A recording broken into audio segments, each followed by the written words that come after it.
Well, I need to tell you all something, and it's the most important thing I could ever say to you. In a little while, you'll know for certain that I'm putting my very life on the line and the safety of my family by sharing this with you. So I hope that buys me at least a few minutes of your precious time. If this video is taken down, it wasn't taken down by me, alright? Now I'm partly doing this to wash your blood off my hands, because God saved my life on a midnight highway one fateful night for this very cause. And He's watching, as He clearly proved that night.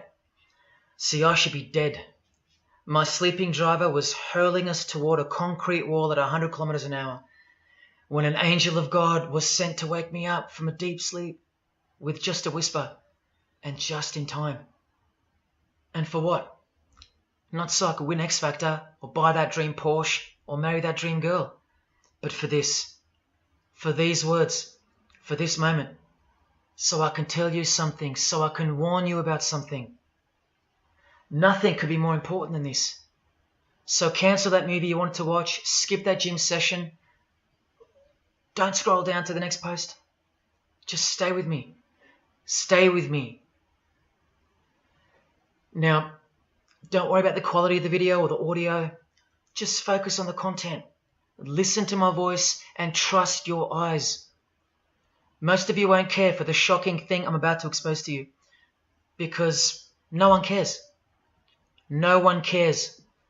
Not my exes, former friends, former bandmates, work colleagues, parents, family members, strangers. No one cares. But still, I'm doing all this for one person. One single human being out there. God is calling you, and He's looking for the last ones before the storm. And if you think you know where I'm going with this, please keep watching, because the most important part of this video comes at the end. Now, everything you're about to hear is a fact, and I'll prove it to you. I will leave no room for doubt. And nothing can stop what's coming. So this isn't a call for an uprising, boycott, protest. No. The Titanic is sinking, and it's unstoppable. All I'm going to do is point you to the life raft. And if you want to ignore me, then fine, proceed at your own peril. God knows I've tried. If you want to mock me, then at least share the video. Let others mock me too. Tell your friends. Check this freak out. Anything to help me reach someone who has eyes to see and ears to hear. And like I said, in a few minutes, you'll know why my well-being is in danger, and that of my loved ones too. Now let me ask you something real quick. Who do you think, generally speaking, runs the world? What type of people are the leaders of our countries and corporations, and the rich and the famous too? I mean, like, are they Christians? Do Christians run the world? Well, no, of course not. Buddhists? No. Do Muslims run the world? No. What about atheists? It's got to be atheists, right? Because we've come such a long way as a society, and atheism is the rational state of mind for the modern type of person, right? No. What about a mixture of people? Different types of people run the world. Let me tell you something. All the leaders from Africa to Europe to the Middle East, Israel, Syria, Iran, all the way to the Americas, all these people, and we'll get to the celebrities in a second, they're not atheists, Buddhists, or Muslims. No. What if I told you that they all belong to the same religion? A secret religion. One that none of them are allowed to talk about. One that you should worry about because it affects you beyond belief in ways that you never imagined. Before I tell you what this worldwide secret religion thinks of you and plans to do to you, let me tell you what this religion is. And how do I know about this religion? Because I used to belong to it. And today I'm renouncing it publicly, breaking my oath of silence, which they imposed upon me and every single other member during ceremonies under the penalty of death. That's why my life is in danger. Every person you're about to see has taken the same oath as I did, over and over, no matter where on earth they're from, including Scott Morrison, your Prime Minister and mine. But see, I was plucked from it, saved from its camouflaged clamps, from its extravagant deception and its spiritual corpse, by none other than God Almighty. No one else is going to tell you this. Not your favorite singer or politician, who more than likely also belong to this hidden religion. Nowhere will they speak because they love it. They love their lives. They love their success, the money, the worship they receive. And then there are those who have left but have never broken their oath out of fear. Trust me, you don't know who you're messing with here. The few that have spoken out, well, they lost everything. Or either their reputations and livelihoods are threatened or destroyed, or they're framed for a crime and end up in jail, or they're murdered and made to look like an accident or suicide. Now, just for the record, the God that saved me, which God was that? Jesus Christ, of course, the one and only. And he's the only one they hate, along with his disciples. So I'm invincible until he's done with me. That's why I don't fear him. Now please don't let the name of Jesus scare you off just yet, because if you're an atheist, you're especially going to want to hear this. Christians and atheists are the most pathetic bunch in the eyes of this ancient religion, the one that rules them all. And I'm only going to show you the tip of the iceberg. And just like an iceberg, the full body of this secret religion continues down past the line of sight, beneath the ocean. It widens in mass and scope until it continues further into the depths, into ever-increasing darkness and invisibility, until it reaches its foundations, which is firmly established in thick blackness, completely unimaginable and not perceived at all to those who only ever get to see its tip peeking out of the ocean top, including most of its members. At least 75%, 80%. And unless you're a member of this religion and this secret society, as they call it, you won't be granted access to the world stage or of a position of influence. It's become a prerequisite for success now that they've gained pretty much full control and their members are in every place of prominence and power. So brace yourself for the truth that has been hiding in plain sight every day of your life, and for the mind-blowing, out-of-this-world climax to this video. Now look at this. There's a few different ways they display their allegiance. They don't do it often, and some don't do it at all. But most of them can't help themselves, because when they do it in public, it's a hidden statement. And that statement gives them a lot of satisfaction. The celebrities usually cover one eye, or hide it in some way, and obscure it, or emphasize it like this.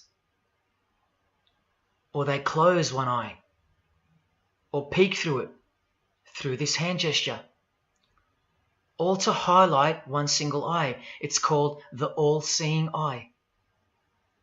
Other times they'll just display a drawn eye somewhere, or a tattoo of it. The other method they use is what's commonly known as the hidden hand.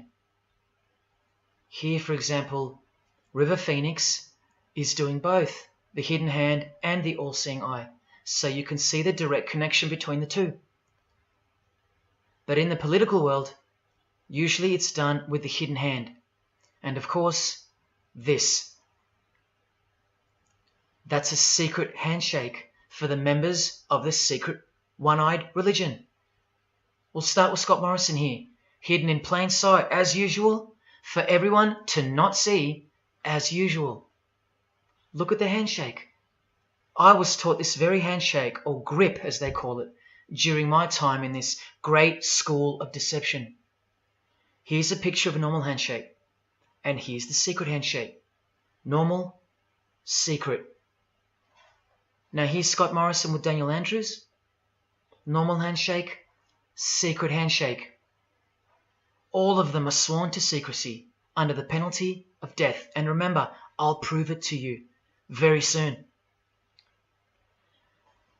Here's former Prime Minister John Howard giving the secret handshake, and Kevin Rudd bowing down to this bloke in front of Julia Gillard. all of whom are members of the religion. And Tony Abbott, you'll see in a second, and he's Julia again.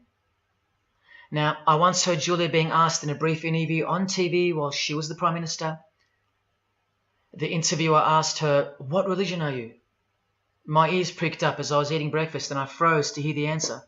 And she actually said, with a sinister smirk, "I'm a member of a secret society. Next question, please." And what happened? Nothing. No one cared. No one cared that the person who represents them just confessed that she's a member of a secret society, when the Australian society is at large the only society that should matter. And why is it a secret in the first place? I'll show you. Very soon you'll know their beliefs, and you'll know their master plan, and you'll know why they take such extreme precautions with such hideous oaths of silence under the unbelievable penalties, including death, to stay hidden from the public.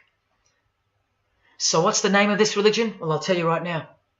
But keep in mind, the magic word you're about to hear only hides the true religion inside of itself. That's how it's secretly flourished to spread like a cancer around the world. It's a religion within a fraternity. The name of the international fraternity, the one that camouflages, conceals, and cloaks the secret religion inside it, is this: Freemasonry. This is their official symbol, the square and compass. Sometimes with a G in the middle, and sometimes with the eye, the all-seeing eye. This is the same eye that these people are referring to.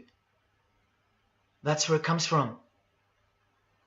The eye is sometimes placed in a triangle, and that's where this comes from, the eye in the triangle. Here's Criss Angel doing it, standing also next to a mate with a square and compass shirt on. Not a coincidence. This is not something Jay-Z invented. This is the religion Jay-Z belongs to, and proudly, as you're about to see. The Freemasons also place the eye at the top of a pyramid because the Egyptian pyramid is integral to their secret system. Here it is on Criss Angel's shirt and Madonna's jacket. That's a Masonic symbol. The Freemasons are sometimes called the Masons for short. It'll all come together and make sense really soon. Here it is hidden in plain sight at the Australian MTV Awards. And this is the MTV headquarters, by the way. Trust me, there's no doubting this. Here's the same eye in a pyramid on a Crowded House logo. Yes, initiated Freemasons. Here's the eye on the Harbour Bridge for a New Year's Eve gig. And I wonder what that eye could be referring to. So what's the connection? The religion is the connection, the secret religion. And you'll see. Prepare yourself for an incredible revelation and the amazing climax that comes at the end of this video. Now this is where the Freemasons are counting on you to lose interest, or roll your eyes and move on. Because in their beliefs, the uninitiated, meaning you, are ignorant and stupid compared to them. You're technically called the vulgar and the profane. Please prove them wrong. Prove them wrong. And stay with me just a little longer.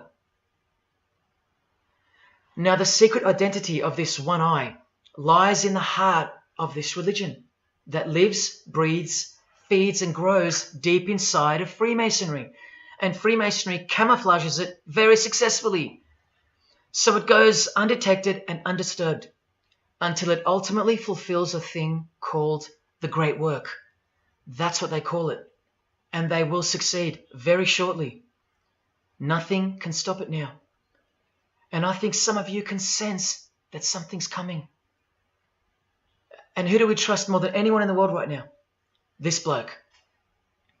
And there he is, giving the sign of the hidden hand in front of the whole world. The hidden hand sign is technically called the sign of the Master of the Second Veil in Freemasonry. Veil, get it? Meaning hidden. Now, am I saying that this thing that's happening in the world isn't real? No. I'm saying this. Spoken like a true Freemason.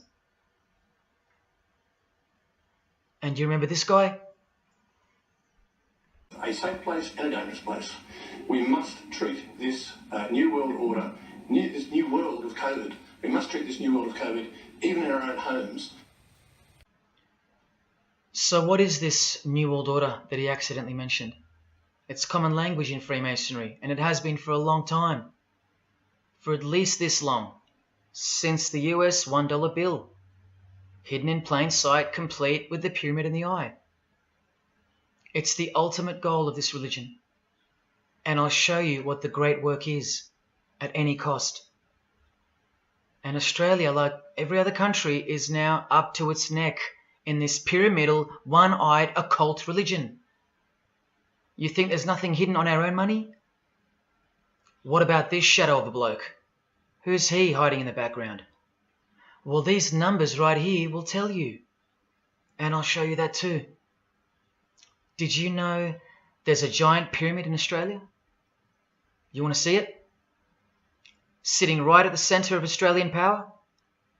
Look closely, because you'll miss it. Because that's the way they designed it. There it is. Hang on. Do you see it yet?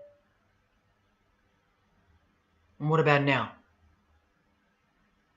That is the frame of an Egyptian pyramid, which we can now firmly call a Masonic pyramid, complete with a missing capstone. And if you're still in doubt that you're looking at a pyramid, there you go. A perfect to-scale pyramid hiding out of sight inside the giant frame that surrounds it. This is going to be so unbelievable to you that you probably won't believe it. Or if you're that far gone, if you really have lost touch with your own soul, you won't care. And you'll miss the opportunity to have your own eyes open first to the worst news and then to the best news you could ever wish for on this God-forsaken planet in which you're destined to lose everything you have and everything you love until eventually you lose yourself. We have to establish what this religion that's hiding inside of Freemasonry actually is, and we will. And it's shocking, but it's reality. The symbol of the Freemasons itself is not what it seems. It's a squaring compass on the surface, but it conceals something that'll become obvious when I show you. But before we uncloak Freemasonry to see its true nature, its ugly face and its shameful nakedness, because I gave you my word that I'm going to prove it to you. This is the oath they have to take. This is the oath that I took. And your favorite actors and singers, just about all your heroes, just about, even some of your relatives, who probably have no idea what Freemasonry is or was, and why they took such gruesome oaths. So for those who are going to say, my grandfather was a Freemason and he was a great bloke, or don't the Freemasons run that retirement home? Just wait. Because I'm talking to Freemasons here as well. And don't you worry, they're going to come out of the woodworks. But they're all under the oath of secrecy. Don't forget that, no matter who they are. Adele, Neil Finn, Chris Angel, or Scott Morrison. The oath comes first. And here it is. This is taken from an official Masonic publication, not intended for the public. This is Duncan's Ritual of Freemasonry. In brief, I, of my own free will and accord, do hereby promise and swear that I will never reveal any of the secrets, arts, parts, point or points of the Master Mason's degree to any person or persons whomsoever. This I solemnly, sincerely promise and swear, under no less penalty than having my body severed in two, my bowels taken out and burnt to ashes, so no more remembrance be had of so vile and wicked a wretch as I, should I ever violate my Master Mason's obligation. So now you know what they think of me. I'm a vile and wicked wretch for breaking my oath. So how can anyone ever trust a Freemason when he speaks about Freemasonry? Unless you're speaking to a rare breed like me. Never reveal any parts, not even a single point, to anyone. Here's another penalty from another degree, this time from Richardson's Monitor of Freemasonry, a legitimate Masonic publication for instructing and laying out the ritual. binding myself under no less penalty than having my throat cut across, my tongue torn out by the roots, and my body buried in the rough sands of the sea. These are the penalties they swear to. And yes, the lodge has penal authority to execute. This is how they look when they're initiated. They have to remove all their clothing and jewelry, including wedding rings, crucifixes, the most meaningful things to them, no matter what. They have to go, because complete allegiance to the society is required. You're blindfolded at every initiation because you symbolize someone who lives in utter darkness before you receive the light of Freemasonry. And that light will become so obvious to you in a bit. The secret that is being unveiled by incremental degrees to the candidates in the lodge is staring us in the face in daily life. And that truth is pretty scary if all you know and all you have is this world. But they know much more than that. At one point, when the blindfold comes off, this is what you're surrounded by. Blokes dressed like this, holding swords to your face. And that's nothing compared to what comes later. So your own wife or daughter don't qualify for discussion in these matters, unless they too are initiated to the same level as you. So please don't tell me that your grandfather or your neighbour is a Freemason and that there's nothing wrong with Freemasonry. How would you know when they're under oath never to reveal anything to anyone? The whole successful system is constructed by the art of lying to the public and to their own members of lower degrees. And we trust these people? Now here are the illustrations for the signs and handshakes. And you only receive them after the oath has been taken. This is the sign you do upon entering and exiting the ritual room while facing the Grand Master. It stands for throat slit, and it goes like this. A continual reminder of where you are and what awaits you if you have a change of heart or rebellious spirit. And here you have the illustrations of the secret handshakes. Look familiar? And this is the sign of the Master of the Second Veil. See? Purely Masonic. You don't pick this stuff up off the street.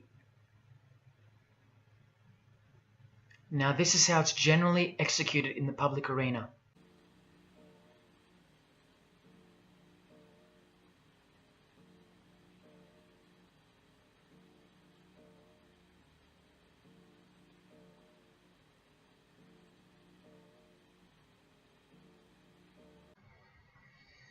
Sneaky, sneaky, huh? So when you see this, or this, you know for certain where it comes from and who they belong to. Look at Kramer on the front page of the privately circulated Freemason magazine, officially a Mason, like fellow brother Tony Abbott, and he's doing this. That's a direct link to the mysterious all-seeing eye of Freemasonry. There it is on the walls of the inside of a lodge room. So there's no reason to doubt that those who do this belong to this. This is another sign they do quite prominently. It's the sign of silence. This is from Richardson's Monitor of Freemasonry again, a finger over the lips. Now these signs are slightly morphed over time, so covering the mouth in a variety of ways is the expression of being bound to secrecy and silence. Silence or death, as Little Wayne here is portraying. Here's the oath of a second-degree Freemason on page 21 of Richardson's Monitor of Freemasonry. Binding myself under no less penalty than having my left breast torn open and my heart and vitals taken out, thrown over my left shoulder, should I wilfully transgress any part of this my solemn oath. In this degree, the penalty is to have your whole body dissected, bowels removed and heart cut into pieces and thrown into a field where you are eaten by animals, all to protect the secret religion of the rich, powerful and famous. In the Knights Templar degree, the penalty is to have your head cut off. Listen to this penalty. And this one has happened throughout history more than any other, because it works so well without having to resort to death or the threat of death, and it's easier to execute. Now this applies to all areas of industry. It's done through the ruining of your reputation by fellow Freemasons, pointing him out to the world as an unworthy vagabond, by opposing his interests, making life very hard for you, by deranging his business, by transferring his character wherever he may go, and by exposing him to the contempt of the whole fraternity, the secret society, and the world. Wow! How many people do you think they've threatened, ruined, framed, cheated, and utterly destroyed to protect their secret religion? And in case you think the Masonic Lodge hasn't got the authority over the initiates, especially the ones in the high degrees, this is from the Encyclopedia of Freemasonry.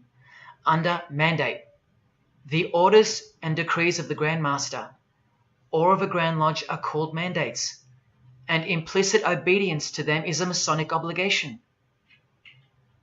And in Sickles' Monitor of Freemasonry, you plainly see they have a right to kill. A lodge has a right to exercise penal authority over its members, exercise the penalties. So don't let a Mason tell you, oh no, that's just symbolic, the oath. Their laws are above the law of the land, and the proof are the oaths themselves. Because in normal society, you can't ask someone to accept having their throat slit as a penalty in order to be a member of any club or workplace. Unheard of. But not in Freemasonry, not in the secret society world. I told you, you don't know who you're dealing with and what's coming for us all. Here's what they think of the public. Here in speaking to the candidate, it's stated, but have a care not to defile the sanctuary by a spirit of curiosity, meaning don't try to join us just for fun. And take care not to increase the number of the vulgar and profane, meaning don't invite too many outsiders to join because they're vulgar and they're profane. This is more or less an invitation-only fraternity. Here from the Encyclopedia of Freemasonry again, written for Masons only and written by 33rd degree Masonic legend Albert Mackey, stating the same thing. Masonic definition of profane. One who is ignorant of the sacred rites of Freemasonry. One who is not allowed to enter the temple and behold the mysteries. And here, being uninitiated. That's the world at large.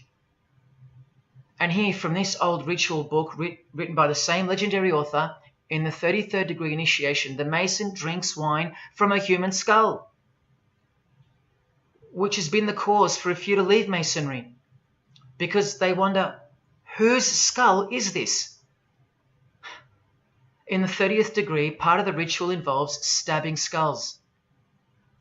Illustrated right here. The process of submitting the member further and further involves things like this. See, the candidate who's seeking admission into the next degree to receive more light has to be humiliated and intimidated. This guy here has his foot on the candidate's head. This is what our celebrities and politicians and the most prominent members of our society have done and continue to do. No one is exempt from this. And this is the intimidating and frightening path that you must take that binds you to the secret society before you are revealed the true beliefs of the religion. So can you see the risks I'm taking? You have to stay till the end. Don't let me down. Don't let yourself down or your fellow man. Believe me, it'll be worth it. Now here's one of the 3 greatest Freemasons of all time, who actually helped construct the 33 degrees or rituals of modern Freemasonry, Albert Pike. A hideous man with a deeply complicated mind, and one who will soon help you to see who they really are. This is how important he is to Freemasonry. He's buried here, in the House of the Temple, a Washington Masonic Lodge, just around the corner from the White House. He was called the Grand Commander, Sovereign Pontiff of Universal Freemasonry, a giant of this secret society, the only Confederate general who has his own statue. And who were the Confederates? The dudes that fought for slavery, not against it, defeated by Abraham Lincoln, who was surrounded by these Freemasons, and who was assassinated by this one, John Wilkes Booth. doing the same sign of the Master of the Second Veil. A Freemason assassinated Abraham Lincoln. Undisputable when you have the eyes to see. Now, Albert Pike writes in his colossal work, which some refer to as the Bible of Freemasonry, called Morals and Dogma, and on page 113 he says, "What can there be in common between the vile multitudes and the sublime wisdom?" That's what Freemasons possess, sublime wisdom. That's what their secret is. It's sublime. The secret I'll reveal to you. Now, just quickly, here's Freemason Kanye West. Here he's giving the Masonic grip to his brother Mason Jay-Z. Look at the lapel he's wearing in this picture. It's the same double-headed eagle as on the front cover of the so-called Bible of Freemasonry, Morals and Dogma, written by the Grand Commander Sovereign Pontiff of the religion that Kanye and Jay-Z have been sworn into, and thus granted access to international success. His Christian conversion isn't what it seems, and you'll soon see what job he has to do. Now look at what else Freemasonry thinks of the uninitiated, from the words of the Grand Commander himself. The truth must be kept secret, and the masses need a teaching proportioned to their imperfect reason. I hope you're listening, because we're about to get going here. These truths were covered from the common people as with a veil. There's that veil again. And the mysteries were carried into every country. Freemasonry was secretly imported from the East into the whole world to weave its web in the darkness to increase and advance its agenda. The sages, meaning the enlightened ones, always had an esoteric creed, unknown to the vulgar. And here he says, to the end that the vulgar herd, seeing, might not see anything, and hearing, might comprehend nothing. Are they right? Am I wasting my time, laying it all down for nothing? Because they know you so well? Your favorite celebrity and politician's secret religion is beyond the reach of the vulgar. Vulgar is what you are to them. He won't tell you. She won't tell you. And they won't tell you.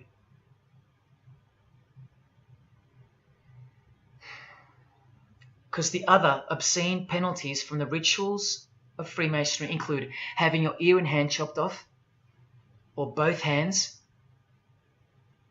being hung in your own home, and my personal favorite, having the top of your skull cut off so your brain is cooked in the sun. Now, can you imagine what they're hiding? And then the ritual monitor goes on to illustrate the same secret handshakes and signs.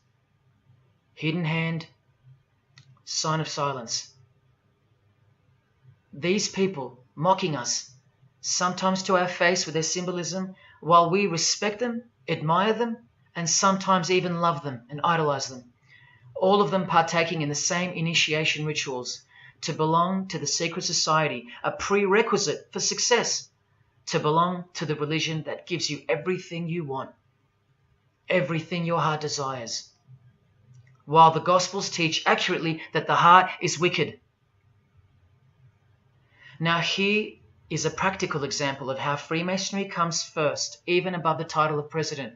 Here's a portrait of George Washington doing the sign of the Master of the Second Veil, and here, Freemason, before and above president. And if you think that's just by chance that they put the word Freemason above president, then here, read this genuine quote from Harry Truman. This should tell you how deep the consequences of Masonic initiation go and what lies deep within. It's Freemasonry above everything else. There's the Queen showing her allegiance over and over. And here's the Queen leaving a very special hospital with a very special nurse. And this was the Queen's father, fully dressed in his Masonic regalia and that God-forsaken apron they wear, which also hides something, just like the square and compass. In fact, what the apron hides is what the square and compass really represents. And it's staring you right in the face. Can you see it yet? Prince Charles, handshake, hidden hand.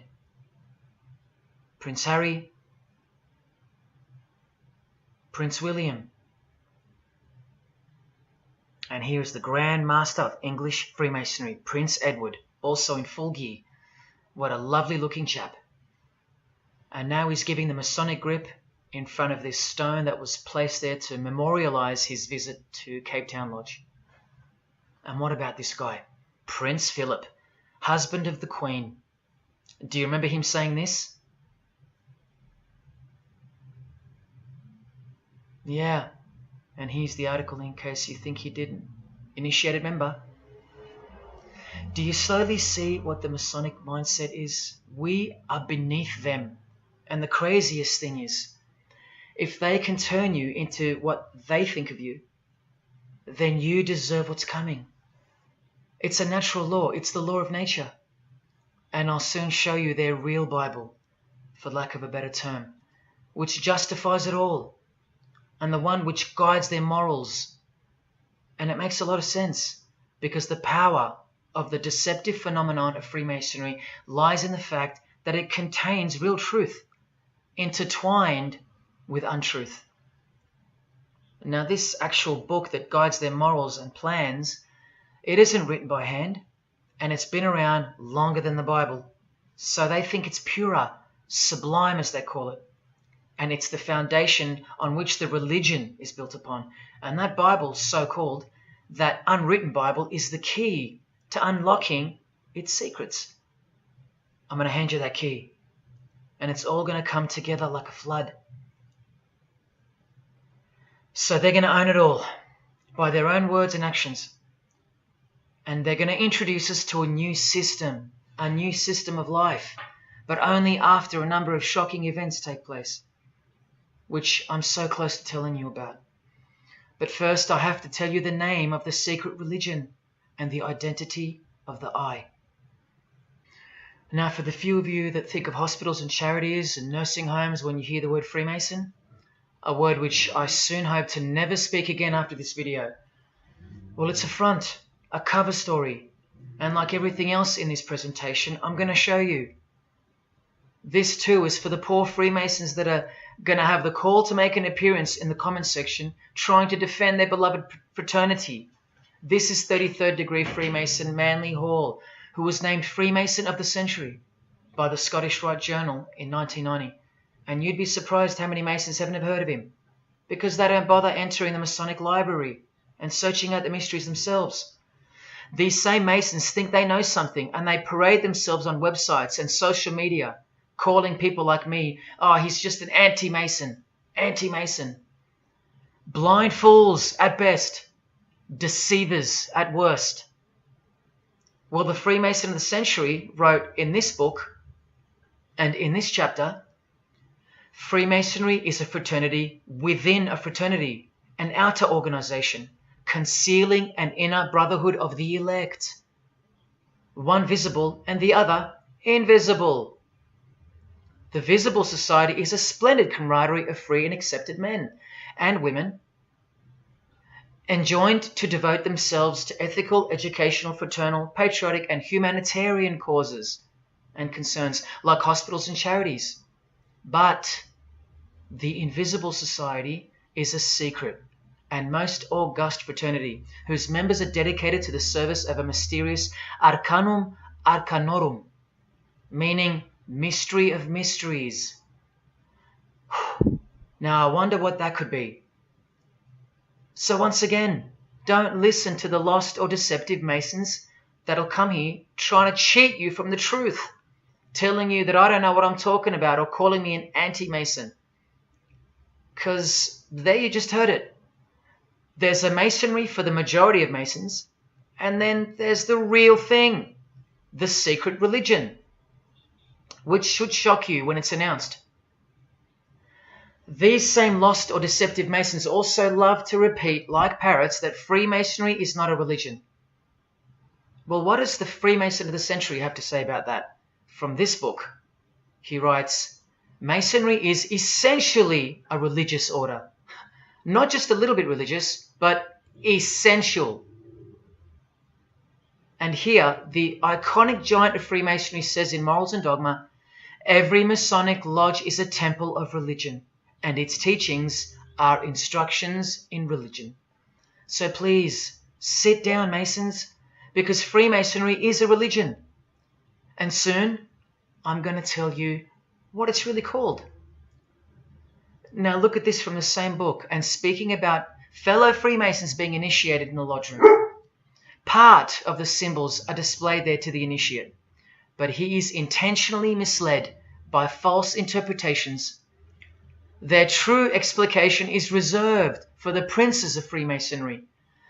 The whole body of the royal art, which you'll know all about soon, was hidden so carefully in the higher degrees. So you see, the whole thing is built on lies. And the ultimate liar lives inside the triangle, above the pyramid, so that even the highest Masons are living a monstrous lie. Wake up, Masons. Even you are deceived, just as the public is. Unless, of course, you're hungry enough to want to acquire all the power and climb up that pyramid closer to the eye that sees all. In that case, close your mouth, go back to your lodge, and good luck to you. Or, of course, grow some kahunas and be honest. But then you can't, right? Because you'd be breaking your oath. Sad. Oh, it's good to be free, under the wing of the true master. Stick around if you're interested, and you'll get to see some wonder. When I pull that cloak called Freemasonry right off, and those that are still here watching will get to see the true colours of the nakedness and the horror of the Masonic Lodge, and the religion that rules them all. Another thing that Masons will repeatedly say is that this has nothing to do with Freemasonry, and it's just a conspiracy theory. Well, the 33rd degree Freemason of the century also wrote this book about 100 years ago, The Secret Destiny of America, and look at the front cover. And I'll tell you why America is so important for the ultimate goal of the secret society. It's disturbing, but it's also essential in understanding the near future and what's going to take place. So for the Freemasons that still say that this is not a Masonic design, especially this Masonic website called Masonic Info, insisting here that even the eye in the triangle or pyramid is not Masonic. Completely laughable and pure disinformation for the stupid masses. Try arguing against this. This is from a 1960 copy of the New Age magazine, an official organ of the Supreme Council of 33rd Degrees. No higher authority in the United States to speak of the relationship between Freemasonry and the US $1 bill. Masonic symbolism in a $1 bill. Look at them all. 13 leaves, 13 bars, 13 feathers, so on and so forth, and of course, this, the Masonic all-seeing eye, located in the pyramid. So, you think this is a conspiracy theory, or just a plain conspiracy? Well, here's JFK, yes, a Freemason, but one who had enough when he wanted to print money disassociated from the Masonic central banks, just like Abraham Lincoln, and he paid the price for it as well. Listen to the speech we never hear about in school, more proof that they control the education system, here and everywhere. Please, just have a quick listen to this. Ladies and gentlemen, the very word secrecy is repugnant in a free and open society, and we are, as a people, inherently and historically opposed to secret societies, to secret oaths, and to secret proceedings. For we are opposed around the world by a monolithic and ruthless conspiracy that relies primarily on covert means. I am asking your help in the tremendous task of informing and alerting the American people.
As I said in the beginning, you're just seeing the tip of the iceberg peeking out from the ocean top.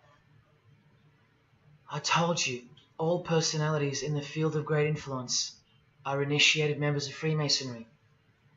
Otherwise, they wouldn't be there.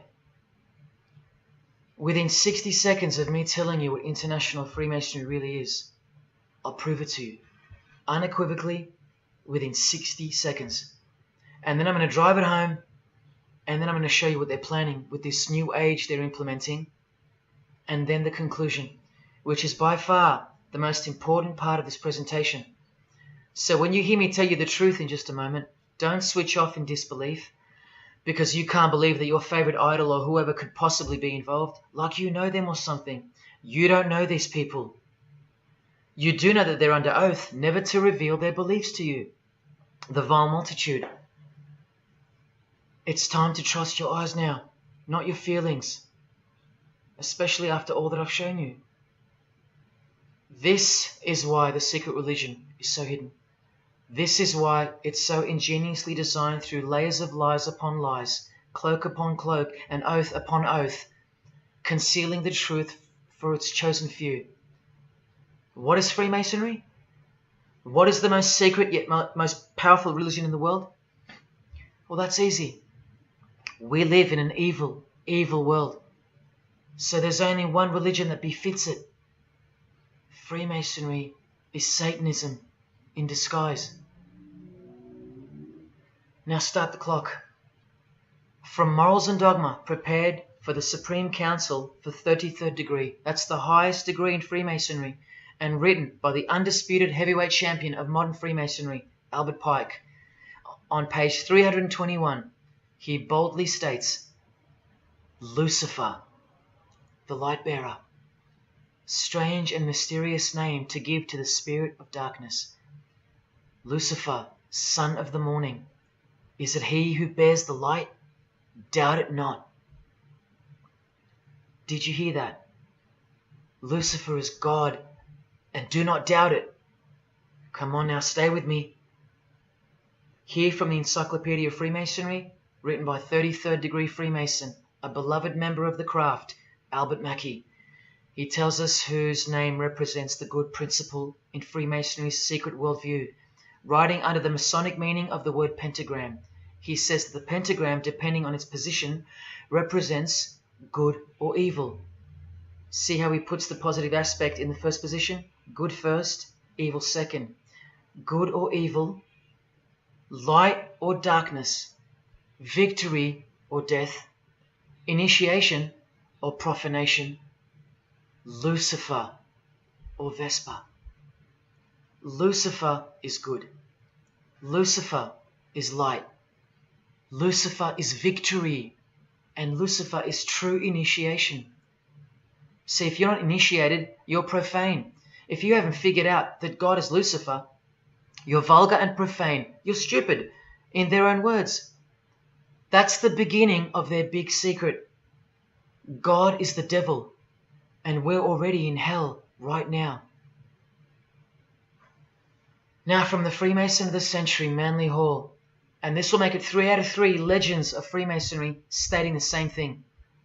In The Lost Keys of Freemasonry on page 76, when the Mason learns that the key to the warrior on the block is the proper application of the dynamo of living power, he has learned the mystery of his craft. The seething, surging energies of Lucifer are in his hands. Do you see? The world's hidden religion, with its universal one-eye symbolism, who was revealed slowly and by degrees only to its dedicated members, is Satanism, or Luciferianism as they prefer to call it. Now all the oaths make sense, don't they? Now all the rituals make sense. Now all the penalties make sense. And their secret signs and symbols and handshakes all make sense. While the bulk of Freemasons make the external image of the fraternity and know nothing of who rules over them and who or what they're protecting. But which craft do you think the Freemason of the Century is talking about here? Which craft? Which craft? Which craft? witchcraft. You need to slowly wake up now. Witchcraft is the royal art of Freemasonry, jealously guarded and reserved for the few. I'll show you clear as day that this is in fact true. This is the symbol of Satanism. And this is the symbol of the lodge of female Freemasonry called the Order of the Eastern Star. Look at that. Satanism, Freemasonry. Trust your eyes. This is the symbol of the Church of Lucifer, founded by a 33rd degree Freemason, which I'll prove. Look at the Masonic squaring compass in the design. The Church of Satan and Lucifer, two sides of the same coin, nurtured and brought to an organized international level of power and influence by Freemasonry, in secret, and all done right under our noses. And if you think that your politicians or religious leaders or favorite idols can't be a part of this, you have to try and snap out of it, or suspend your everyday beliefs just for a moment, and I will clearly show you how it's not only possible, but it's actual. Please, I feel like it's now or never. If you don't get a glimpse of this now, then when? Who else is going to tell you this? When will you next be confronted with this? This is reality. And as much as you thought that ordinary people came into positions of power through hard work or concern for society or family connections, combined with brains and talent, that's not the case. That's the fantasy. This is the reality. They all go through Freemasonry. You think that Sam Worthington was so talented that he was picked over all those American actors to star in Avatar? Of course not. He was a Freemason. And so was the director, James Cameron, of the highest caliber. You have to remember that to them, Lucifer is good. Lucifer is the liberator. Jesus is the suppressor. Lucifer is pure love. Jesus is impure love. Lucifer left heaven for you. Jesus was crucified because he was a false Messiah. The world has always been deceptive, and we have been magnificently deceived. Here is an incredible example. Pay attention. This should blow your mind. Charles Darwin, the father of atheism and rationalism, was an initiated Freemason, doing the hidden hand of Freemasonry in this picture, and the vow of silence in this one. This would have remained unknown to us because no one's going to teach us this. But now we have the tools to see his beliefs, not through his words, but through his signs and symbols. I told you they can't help but to show off their allegiance, because they think we're stupid, vile, and ignorant. And I've proven that to you as well. So once again, are you going to prove them right by switching off and ignoring this? Well, unfortunately, more than 90% of you will. But what I'm giving you here is priceless knowledge, because no amount of money or success can substitute its importance. And I'm risking everything but my own salvation to share it with you. If only for the few of you. Think about what you've just seen here with Charles Darwin, because I don't know if you got it.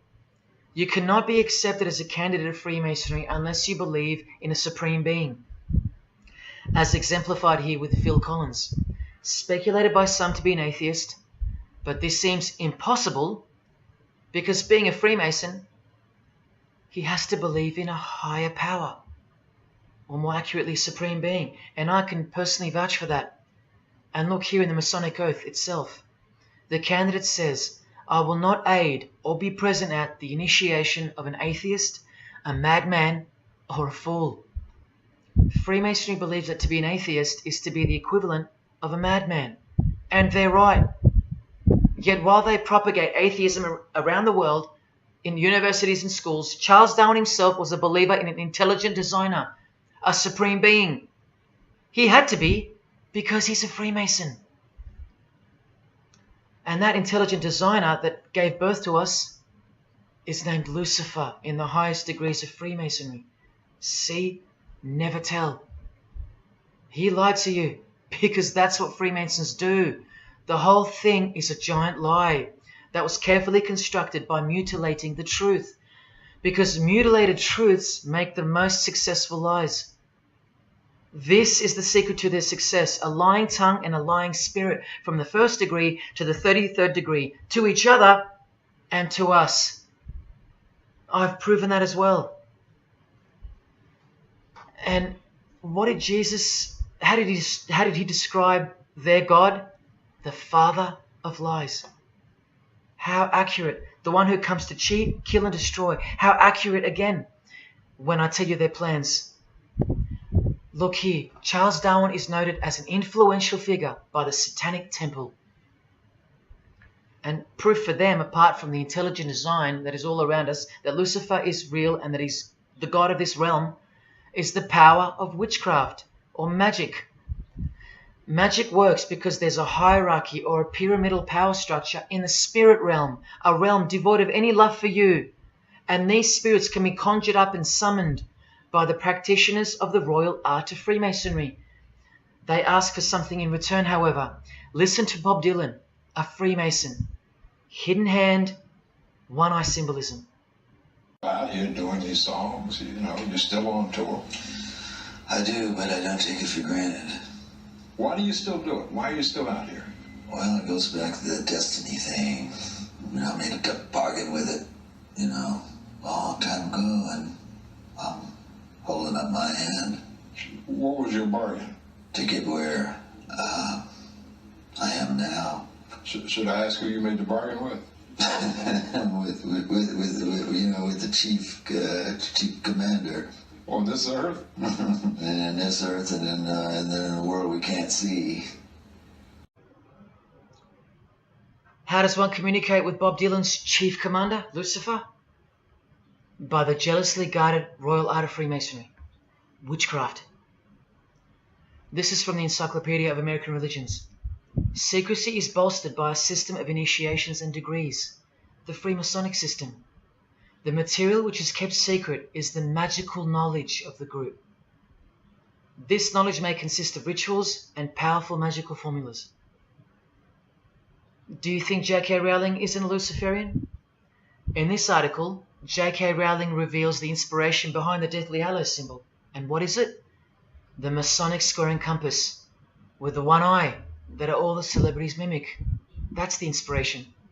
They're all members of the secret society. If you think that doesn't prove anything, here she is with her new tattoo. It says Solve Coagula. Also a song titled by fellow Freemason Marilyn Manson. And where does it come from? Here, the Baphomet. The image of Lucifer as conceptualized by another Freemason, Eliphas Levi, in his book, The Doctrine of Transcendental Magic. This horrid thing, with breasts, a penis, and a goat's head with two horns, has these words written on its arms, Solve Coagula.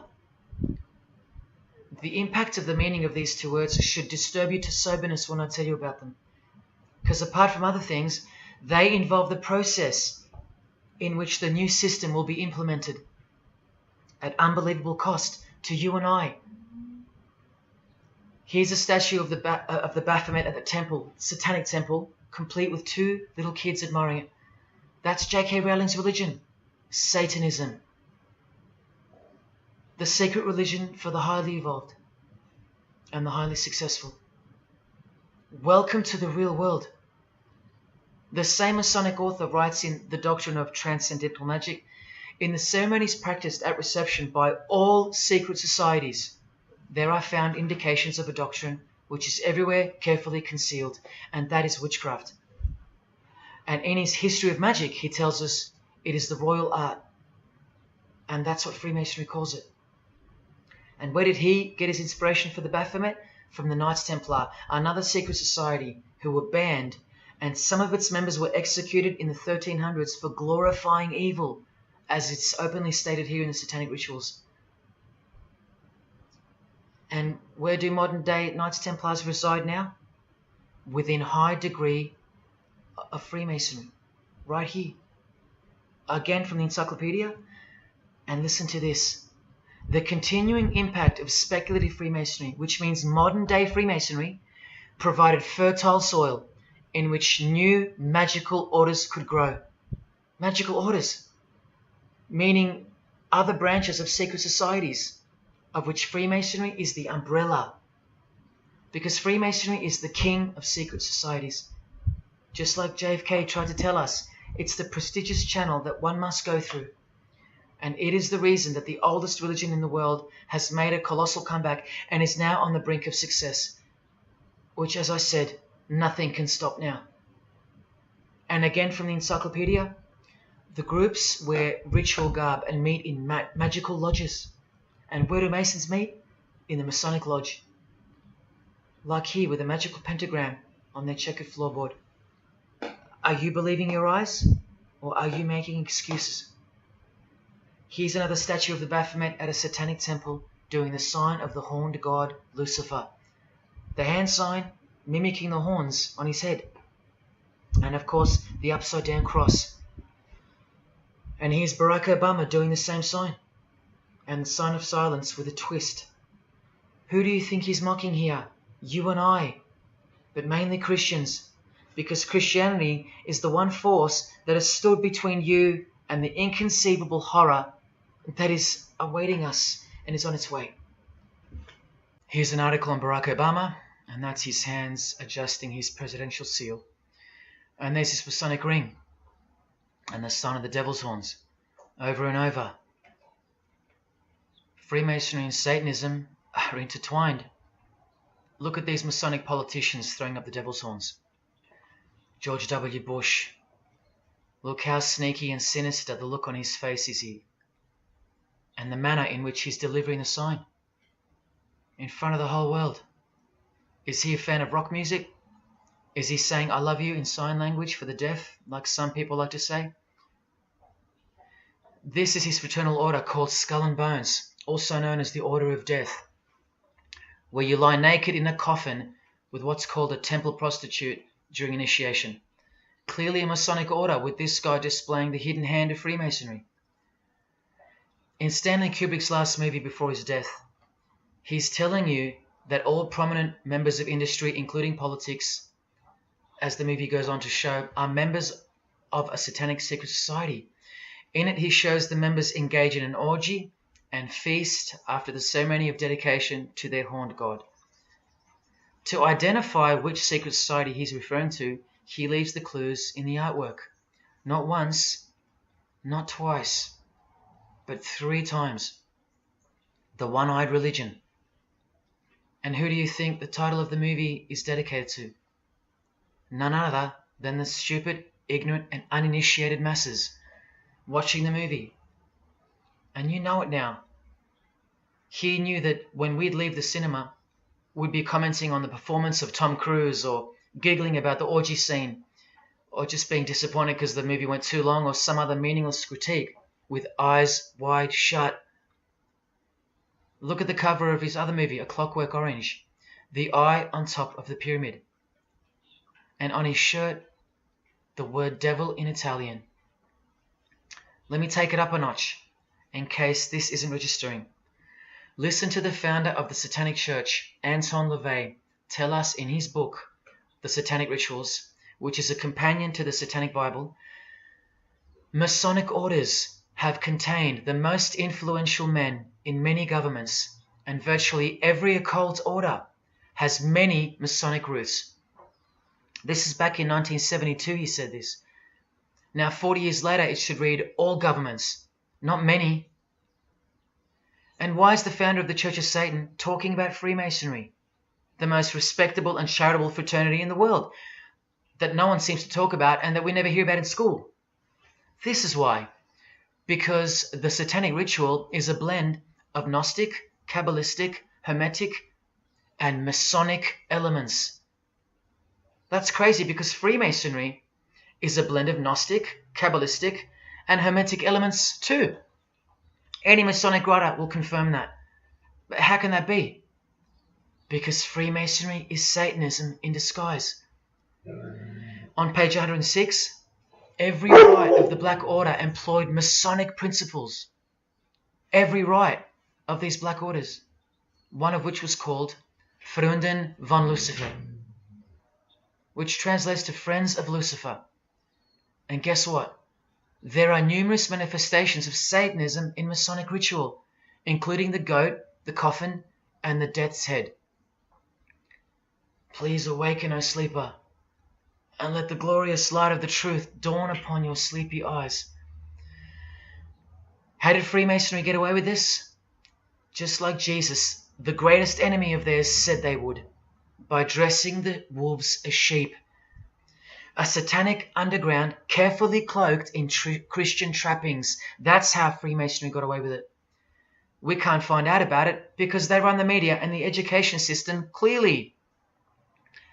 John F. Kennedy was brutally assassinated after he attempted to inform us that we are opposed around the world by a monolithic conspiracy. Did he know that Lucifer was the god of Freemasonry? I don't know. The Grand Master of my lodge, who was the mayor of the city, was a 32nd degree Freemason. That's one short of the top, one short of the true beginning of the secret religion, and he had no idea what Freemasonry really was. After 42 years in the lodge, they never invited him into the 33rd degree initiation because he couldn't see past the Christian trappings, as they were designed to do exactly that, trap the Christian, or trap anyone else who was too sensitive to behold the truth. Thus, Freemasonry could halt their progress at any time without suspicion because it's a rare thing to reach the 33rd degree, and every Freemason knows that.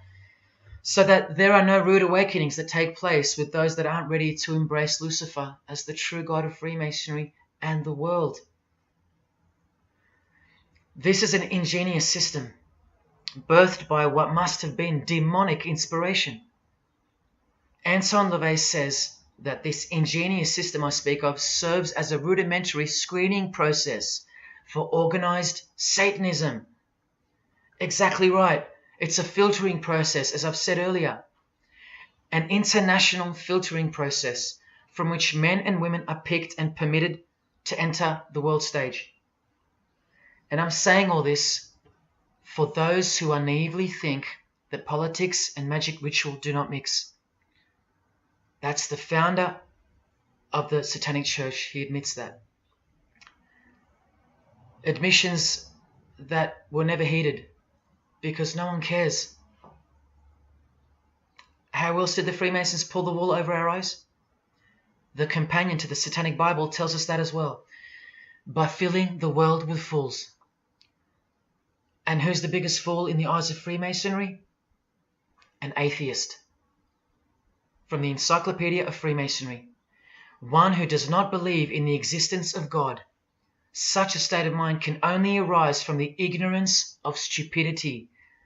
All this time, you're laughing at Christians, and the Freemasons are laughing at you.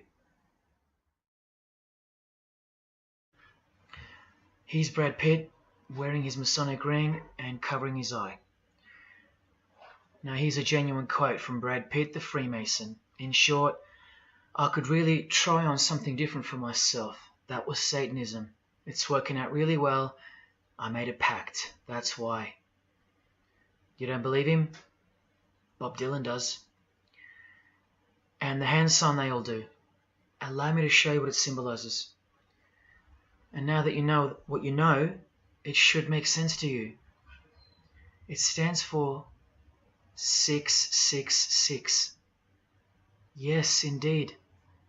Satan's number, foretold by Jesus Christ. Now just hang on, let me prove it to you. Here it is for all to see on this shirt design, worn by Guns N' Roses guitarist Slash. See the I in the middle of the 6? Repeated 3 times. That's 666. In this one, the design in the shirt is clearly demonstrated by the person wearing it.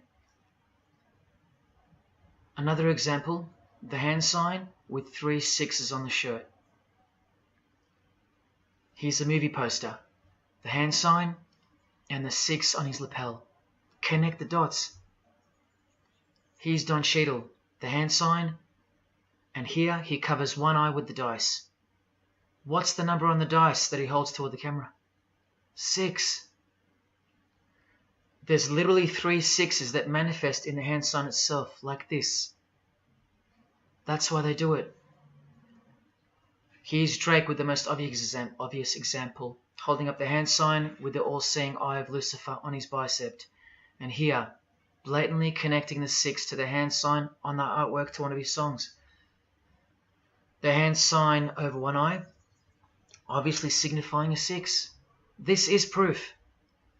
The number is mystical and it's grounded in reality, and it's related to sex rituals within witchcraft. You'll see, I'll show you. But if that's not enough, there. Drake is clearly intending that hand sign to be a way of communicating the number 666. A hater of Christianity and Jesus Christ. But I wonder why. He has everything he desires. Christians aren't suppressing him. He doesn't hate Buddha or Muhammad. None of them do. No. Jesus is who they hate. But they protect Freemasonry by communicating its presence in their lives, not by word, but by symbols and signs. Disciples of Lucifer. While you don't believe it, they take it very seriously, and they mock you by displaying it in your face. They know the truth. The chief commander, the one at the top of the pyramid, is Satan, the god of this world, just like Jesus told you who he is. Britney Spears doing the 666 over the eye, and look at this. The devil's horns while she wears the seal of the US $1 bill, designed by Freemasons. You know why now. You just have to stop denying it. Freemasonry is Satanism in disguise. This is how they tell you. Let's go to Britney's close friend, whom she tongue-kissed in front of the world, sexualized as these people are, and for all the girls out there to be inspired and corrupted by. Madonna, wearing the same Masonic design as Britney. 666 hand sign, the one-eye symbolism, and the vow of silence. The vow of silence with her fellow practitioner of witchcraft. The Masonic eye in the triangle behind her, and now the upside-down cross of Christ on her outfit. A member of the secret society who hates Jesus with a passion, as you can see here with Lucifer, the god of Freemasonry, giving her oral sex. Deep despisers of Christianity. Are you wondering why yet? The sign of the devil's horns here, meaningfully placed and done with precise intent, like with all of them. And here teaching her poor children to follow in her footsteps. Truly only God knows how many young people she's perverted in her career, all orchestrated by Freemasonry. Here's the founder of the Church of Satan again, Anton LaVey, showing the horn sign. The horned god of the witches, as illustrated by Una Woodruff in her book Witches. And here, with a member of the Agora sect of Hinduism partaking in a ritual of the oldest religion of the world. She's drinking blood here from what? A human skull. Sound familiar? That's right. That's what all the high-level Freemasons do, except they use wine, until they themselves are invited into the secret religion. It's ritualistically done to gain magical abilities, not a myth. And look at her hand sign. It's also known as the El Diablo. Do you still think this hand sign is a joke, or it's misunderstood or misrepresented by people like me? Look at the cover of Anton's other book called Satan Speaks. Look at the eye.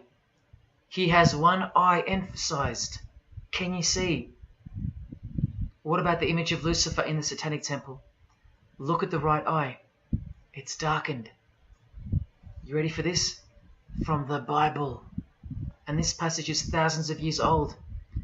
Woe to the worthless shepherd. His right arm shall be completely withered, and his right eye shall be utterly darkened. Where do you think this hatred for Jesus comes from? Do you think it's because we've outgrown it? Or because it speaks the truth? Who do you think this worthless shepherd with one eye darkened is? And who said, I am the good shepherd? Who said that? Jesus Christ is the good shepherd, not the worthless shepherd with one eye. You think this is all just a coincidence? Just hang tight a little longer and you will see some wonder. Here's Anton LaVey with Freemason Marilyn Manson, and here's Marilyn covering his eye. In case you forgot that this is the eye of Freemasonry, the international religion they all belong to. Here he is giving the sign of the master of the second veil, the hidden hand of Freemasonry, along with his Masonic ring. You know how many presidents and journalists and common men have tried to expose Freemasonry or get it shut down, get it banned? Well, those days are long gone. Marilyn Manson, the Freemason who tears the Bible into pieces on stage during his performances, he captured the fundamental purpose of Freemasonry's existence very well when he said in an interview with Spin Magazine in 1996, "Hopefully I'll be remembered as the person who brought an end to Christianity," echoing the dreams of grandeur, just like his spiritual father. Now Kesha, one-eye symbolism of Freemasonry, the eye in the triangle, and the sign of silence. So she's a member. And behold, an inverted cross in her music video, inverted cross on her outfit, and a satanic pentagram on this outfit, just like the symbol of female Freemasonry. You think none of these Freemasons look like witches? Really? And none of these witches in the making? Remember, 90% of them don't know what they're serving, or what they're doing there, or why they're taking oaths of such silence and such penalty. Avril Lavigne does, showing her allegiance with the one-eye symbolism, participating in lesbianism in a video, influencing the masses, subtly stealing our innocence. And what's on her helmet? One eye. And doing the El Diablo with pentagrams at her concert. Anthony Bourdain with his one-eye symbolism, he was openly a hater of Christianity. And what kind of woman would suit a man like this? Well, a fellow member of the secret society who hates Christianity too, of course, Asia Argento. One-eye symbolism, again and again. The sign of Lucifer's horns, and this pose of his image. Remember the Baphomet. There's Asia mimicking its pose, complete with the finger position. Creatures with breasts and an erect penis and a goat's head. You know, things you find normal now, thanks to international Freemasonry, normalizing evil and filth through multiple levels of and avenues of propaganda and influence, including television, movies, music videos, schools, education, through legislation, through passing of laws to protect the evil nature, and of course through your favorite idols. Chris Hemsworth, just your everyday good Aussie bloke? I'm afraid not. One-eye symbolism and the sign of silence, both of which mean he's taken all the disgusting oaths of Freemasonry under the penalty of death, thus catapulting him over the competition, never to promote Christian values or Jesus Christ again. The 666 hand sign, and now, see how the hand symbol makes sense? Amber Heard, who was married to this Freemason, who's best friends with this Freemason. I told you they only date, marry and associate with their secret society. Here with the 666 over one eye, and this tweet. I think it's a tweet, I don't know. Look at the one eye closed, darkened if you will, and identifying its meaning with the devil's hand symbol. Of course, she camouflages the whole thing with her misdirecting words for the dumb masses. But we can see through that now, right? Oh, look, it's Elon Musk replying. He's a fan of Amber Heard. Or is there more to it? Good sign, he says. The sign of the devil's horns. The fertility god. The sex god. That's what he's referring to. Why on earth would he point that out? You know why. But to be sure, let's go to his wife or girlfriend, Grimes. One eye. And whose eye is it? You know that too now. The god of this world, who hates Jesus Christ just like she does. 2 inverted crosses of Christ and the pentagram. And what about Elon's mother? Of course, all members of the secret society. Most of us who never even knew it existed.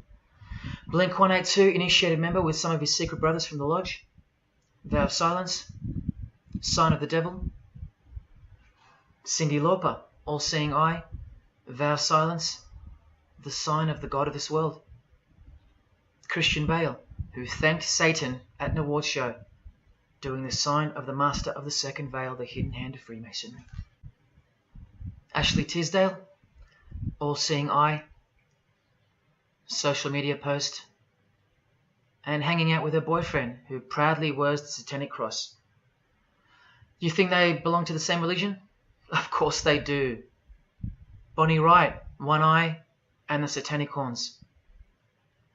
John Cleese, I include him here because he's a well-known hater and mocker of Jesus Christ and Christianity. He got rich off it, and he's a proud Freemason, showing his allegiance.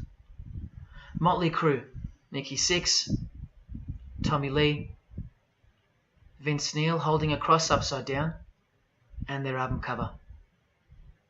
Secretly Freemasons under oath while promoting Satanism in the open, doing their job and influencing the masses to hate Jesus and Christianity and to live a life of sin through seduction of their music. Secret society member Jimi Hendrix hiding one eye and telling you about the secret powers of music. Nirvana, Kurt, bass player Chris, Dave Grohl, Dave and Jack Black making the sign of the pentagram, a geometric tool used in the magical curriculum, and Dave wearing his upside down cross. Hard to listen to all those beautiful songs he's written now.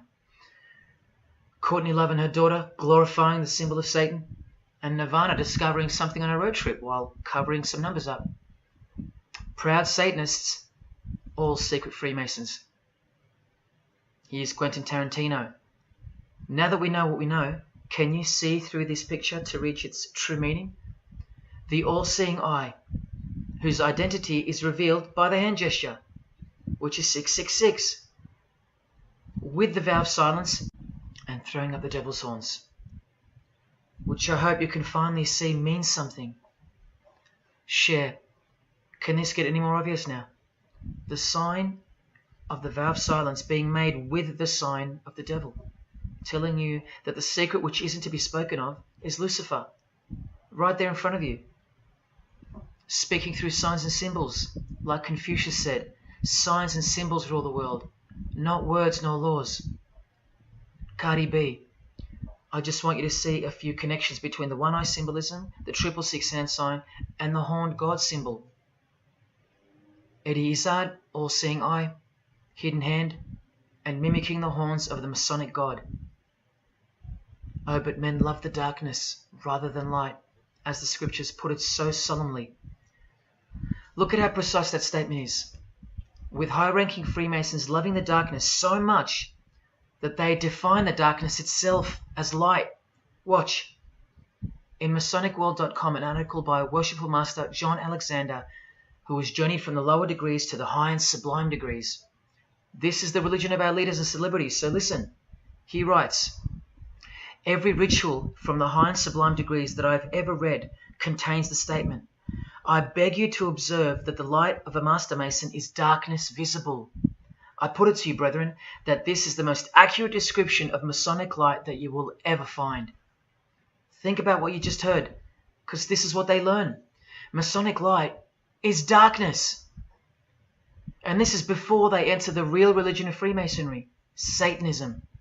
That's why in the high degrees the ritual states to the candidate, I beg of you to observe, meaning to ponder, to contemplate what they mean by the statement. My 32nd degree Grand Master, he never understood. And they don't push you, remember? It's all a screening process to weed out the weaklings who can't handle the truth.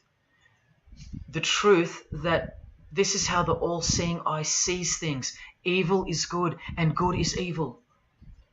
Look at what he says immediately afterwards. In keeping with our normal Masonic practice of burying our important truths deeply, the ritual sets out to immediately disguise this truth. Usually people bury their lies, but Masons bury their truths. Because their truth is that God is the devil and that we are in hell. So everything has to be flipped on its head in order for things to make sense in this place where lust creates life, where might is right, where compassion is weakness, and of course, in order to succeed.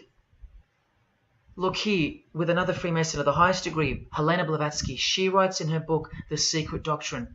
Doctrine means belief. So the book is called The Secret Belief. The Secret Belief of Freemasonry. She says, the sons of God, of whom Satan was one, all those spiritual beings were called angels of darkness, because that darkness is absolute light. Do you see how far they go to protect and glorify the darkness? Because men love darkness rather than light. If these were just randoms next door or some minor cult, I wouldn't be telling you about them, and I really wouldn't care this much. But these are not randoms. These are our heroes. These are those who have crept into the power structure very slowly since 1717, when the first Masonic Grand Lodge was organized, to overthrow Christianity and the world. These are those who we admire, trust. And these are those who have perverted our culture with one hand, the hidden hand, while upholding it with the other hand. So you can never call them out, because they run charities, nursing homes, and children's hospitals in the open, while they propagate smut, violence, debt, and of course atheism in secret. While a plethora of everyday distractions are endlessly supplied to us through entertainment and news, plowing through our lives. That's political Freemasonry, politicizing everything, including entertainment, supplying you with their heroes and their idols. And now that 95% of the world have been spiritually disarmed by thinking, oh, the world is a good place and Jesus is a myth, they've rigged our infrastructure and they're about to bring it down so they can build up their new world from the ashes. A completely new system of life on this planet is coming. I promise you that. In a book called Satan's Master Plan, LaVey affirms his commitment to destroy Christianity.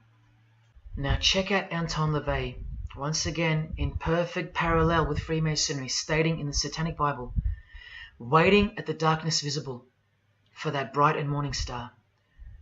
Bright and morning star being a reference to Lucifer.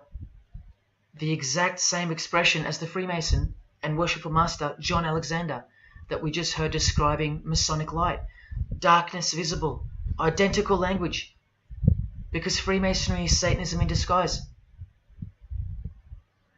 This is what the initiated queen of Freemasonry, Helena Blavatsky, says of the bulk of Freemasons in her book. The knowledge of their members about the full signification of their symbols is nil. And that's of course true to the Freemasons listening. How do I know she's a Freemason?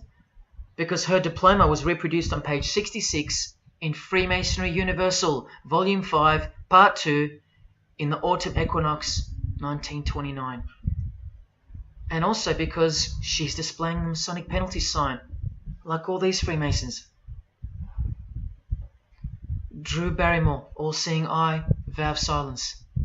And see, the symbol of her secret God. Elijah Wood, one eye, hidden hand of Freemasonry, and the devil's horns. Sammy Davis Jr., the eye of the Freemasons is the all-seeing eye of Lucifer. Because here he is with Anton LaVey, the founder of the Church of Satan. So when you see him hanging with other celebrities like Bill Cosby, can you be sure that they belong to the same religion? Sure you can. I told you they don't hang out with the uninitiated. You think the Rat Pack weren't Freemasons? Well, here's their leader, Frank Sinatra, doing the hidden hand.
introduced to the music industry. I swear I wanted to be like the Amy Grant of music. Yeah. But it didn't work out, and so I sold my soul to the devil.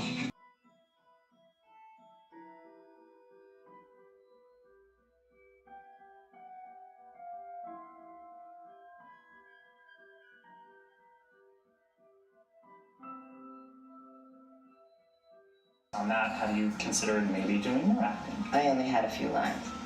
It was fantastic, but I can't really tell you anything else. But it was. Sure you can. I know I can't. It's very secretive. It's a very secret society.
And I'm like, if you don't get this right now, I swear to Lucifer, I'm gonna.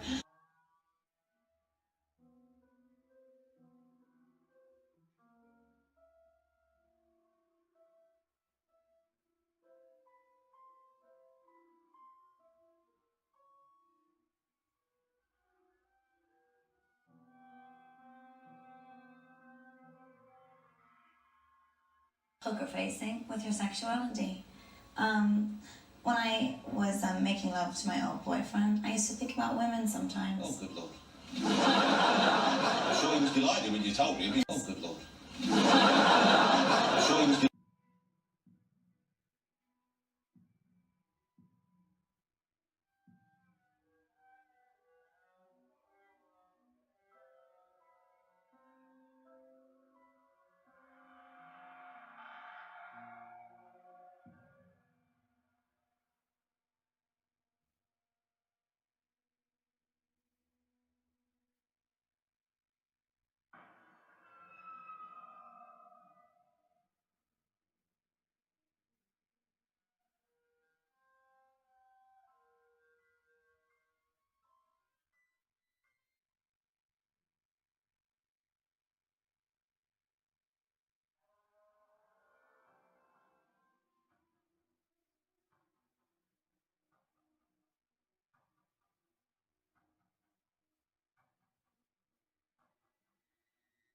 You may feel a small Christ. prick. Christ. Prick.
I'd like to, first of all, I'd like to thank Satan. I'd like to thank Louis Armstrong. I'd like to thank Neil Young. I'd like to thank the Rollins Band. I'd like to thank Bob Marley. I'd like to thank the Marx Brothers. I'd like to thank Salvador Dali. I'd like to thank Louis Bruel. I'd like to thank Miles Davis. I'd like to thank the Parliament Funkadelic. And I'd like to thank you, too.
there is a fork in the road that's approaching you.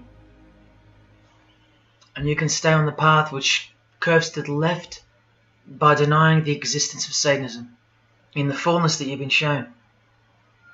Or you can surrender to the truth and take the right-hand path. Now, where that road could lead is the sweetest risk you'll ever take. Are you still pretending that this one-eye religion of Freemasonry isn't Luciferianism? See, this here is the biggest obstacle you'll ever face. The very thing that could lead you to the prize is the very thing that will keep you from it. The reality of international Satanism. In the shadow of Christianity, Satanism has always been there.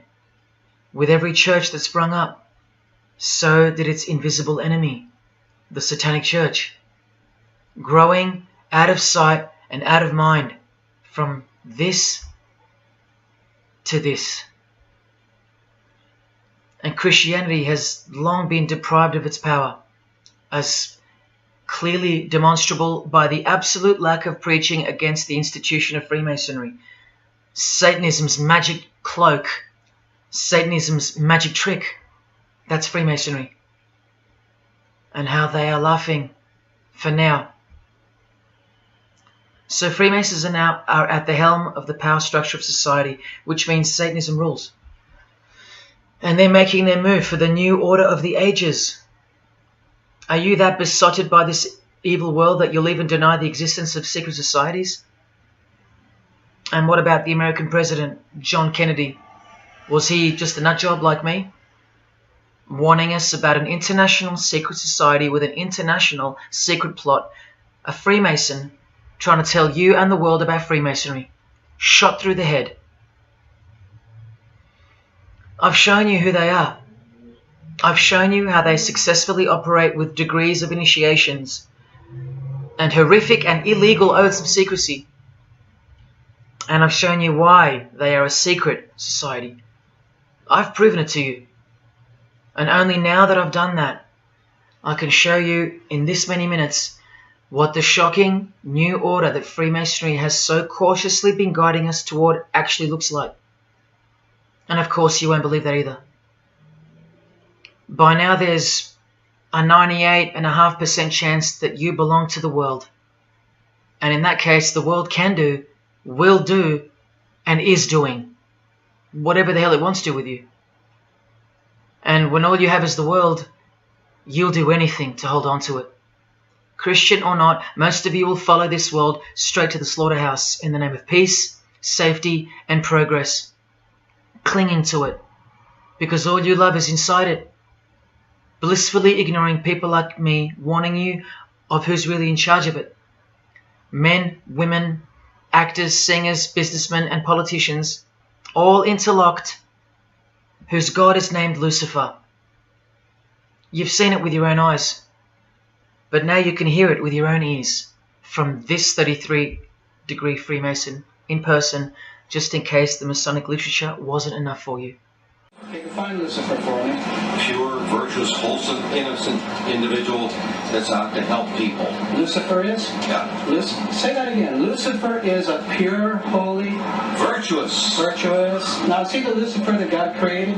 That's the same one. Oh, man, this is great. I'm going to put this on the internet. Oh, God bless you, brother. Because that's exactly what the Shriners and Masons teach, is that Lucifer is light.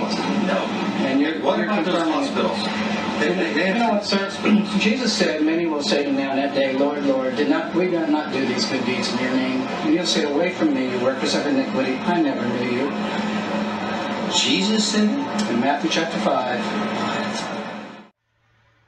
You've been bred from childhood to fall for the biggest lie ever told, that Satan doesn't exist. And if Satan doesn't exist, well then neither does Jesus. And while your heroes and idols know full well that they do exist. And when I say you've been bred from childhood, I mean just that. Walter Disney was a high-ranking Freemason. He is a Masonic stamp dedicated to him, and his very exclusive Club 33, which stands for the 33 degrees of Freemasonry. And who's the god of the 33rd degree Freemason, Walt Disney? Or Walter hides the answer in plain sight, because that's what Freemasons do. Firstly, the God of Mr. Disney is wicked. See how they veil evil with a cloak of innocence? What does the word veil itself conceal? Secondly, Walter's God is horny, symbolized by the horned god of the witches. And we all know Walt Disney loves magic, which is witchcraft. So the depictions of sex are hidden in plain sight as well. Remember, lust produces life, not love. So lust is purity, lust is love for the high degree Freemason. And thirdly, he hides the number of his God's name in the open as well. No, that's not a 666 he's seeing interwoven in the design. That would be ridiculous, wouldn't it? Not even when they separate the sixes from the name, all three of them, and place them together for you like this, in plain sight. No, not even then will people see. Do you think things are any better 50 years later? Here's the Eye of Lucifer in the Nickelodeon channel, and his lightning flash. Remember what they actually believe about Satan. From Freemason Helena Blavatsky's book, The Secret Doctrine, meaning the secret belief. Who is Satan? He is the angel who was proud enough to believe himself God, brave enough to buy his independence at the price of eternal suffering and torture, beautiful enough to have adored himself in full divine light, strong enough to still reign in darkness amidst agony.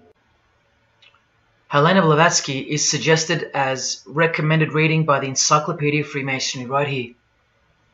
And the Grand Pontiff of Universal Freemasonry, speaking of Lucifer, Satan and the Devil on page 407, writes that to the initiate, the devil is the instrument of liberty or free will.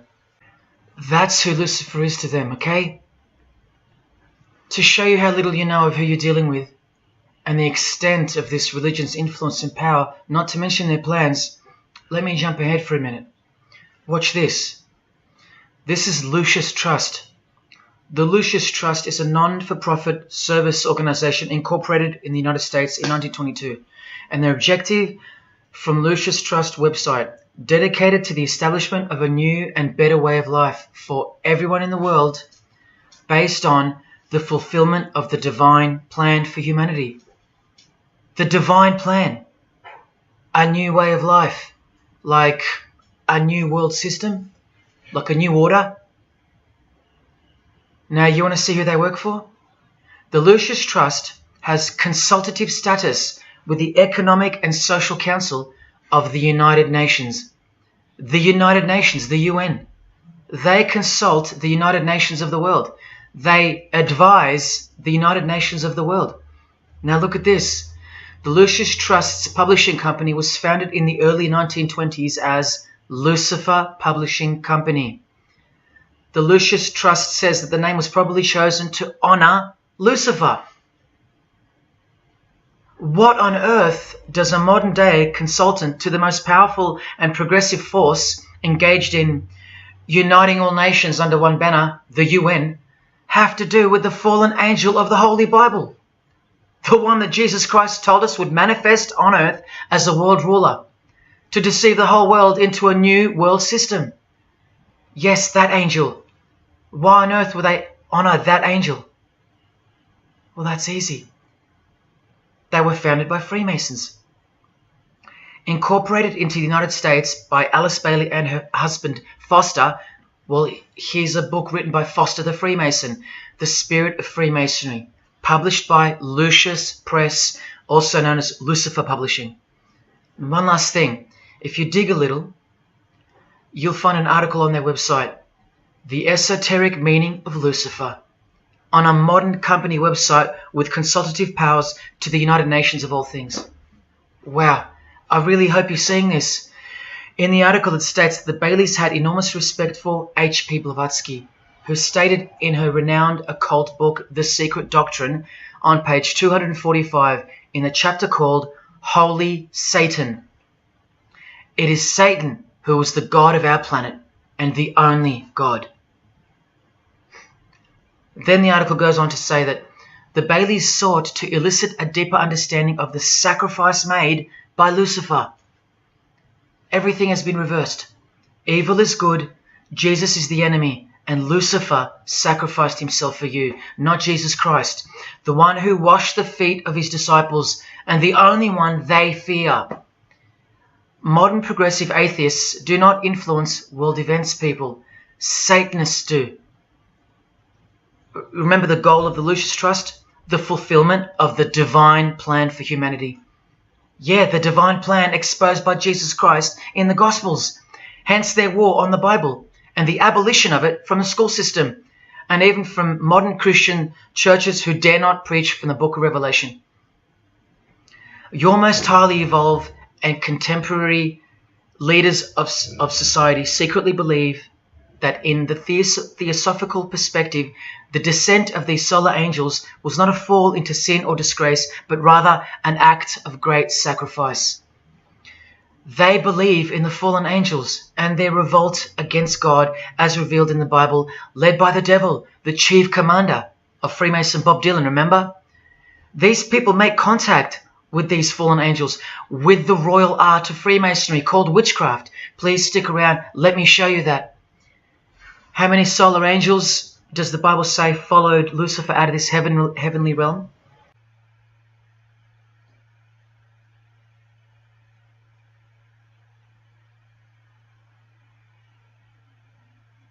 A third of the angels makes 33%.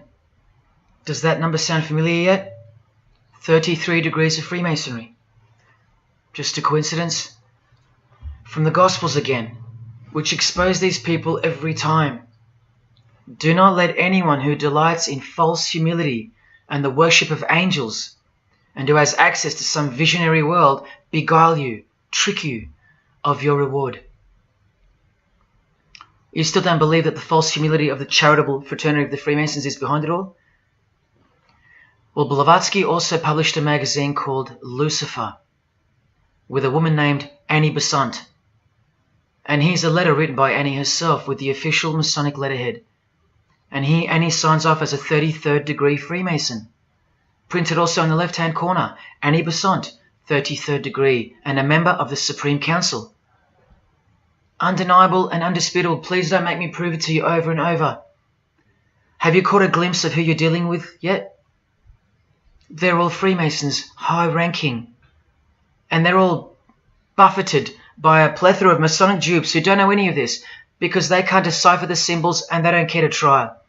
They're proud and boastful and defensive of their beloved fraternity, in which they get to rub shoulders with the most important people of their suburbs, cities and towns, and in which they got on their knees to take blood oaths of death, calling other old decrepitated men worshipful master.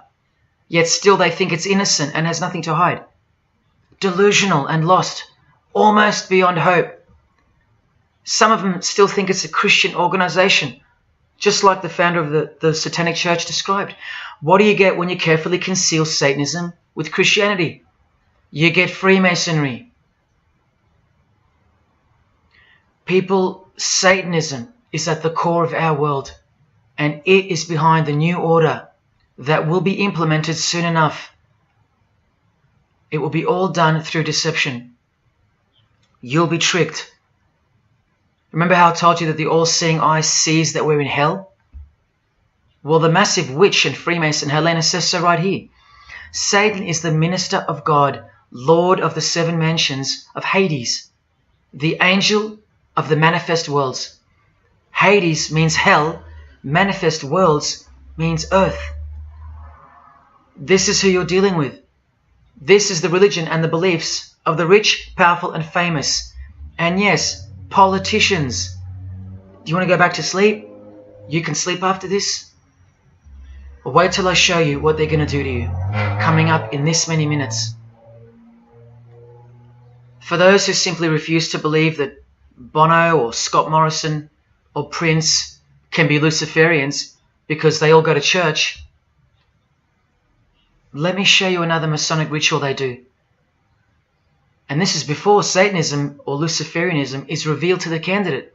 And then you tell me if Bono or Scott are capable of secretly believing in Lucifer. It all starts here with the Masonic apron. Different kinds signifying different grades. Have you guessed what it's hiding yet? The genitals. Pretty obvious. Like everything else they hide, once you can see. The genitals are the true working tools of a Mason. Freemasonry is foundationally a sex cult, like Satanism, because it all starts with sex, doesn't it? Life itself starts with sex. So the mystical force of the true God of Freemasonry hides in the hidden part of the human body. That's the Holy of Holies, covered by the Masonic apron, the seat of God, the seat of Lucifer. See here with Satanist King Diamond's artwork? The eye is attached to the horn god, but look at where the eye starts, from the waist down. That's where the apron of a Mason begins.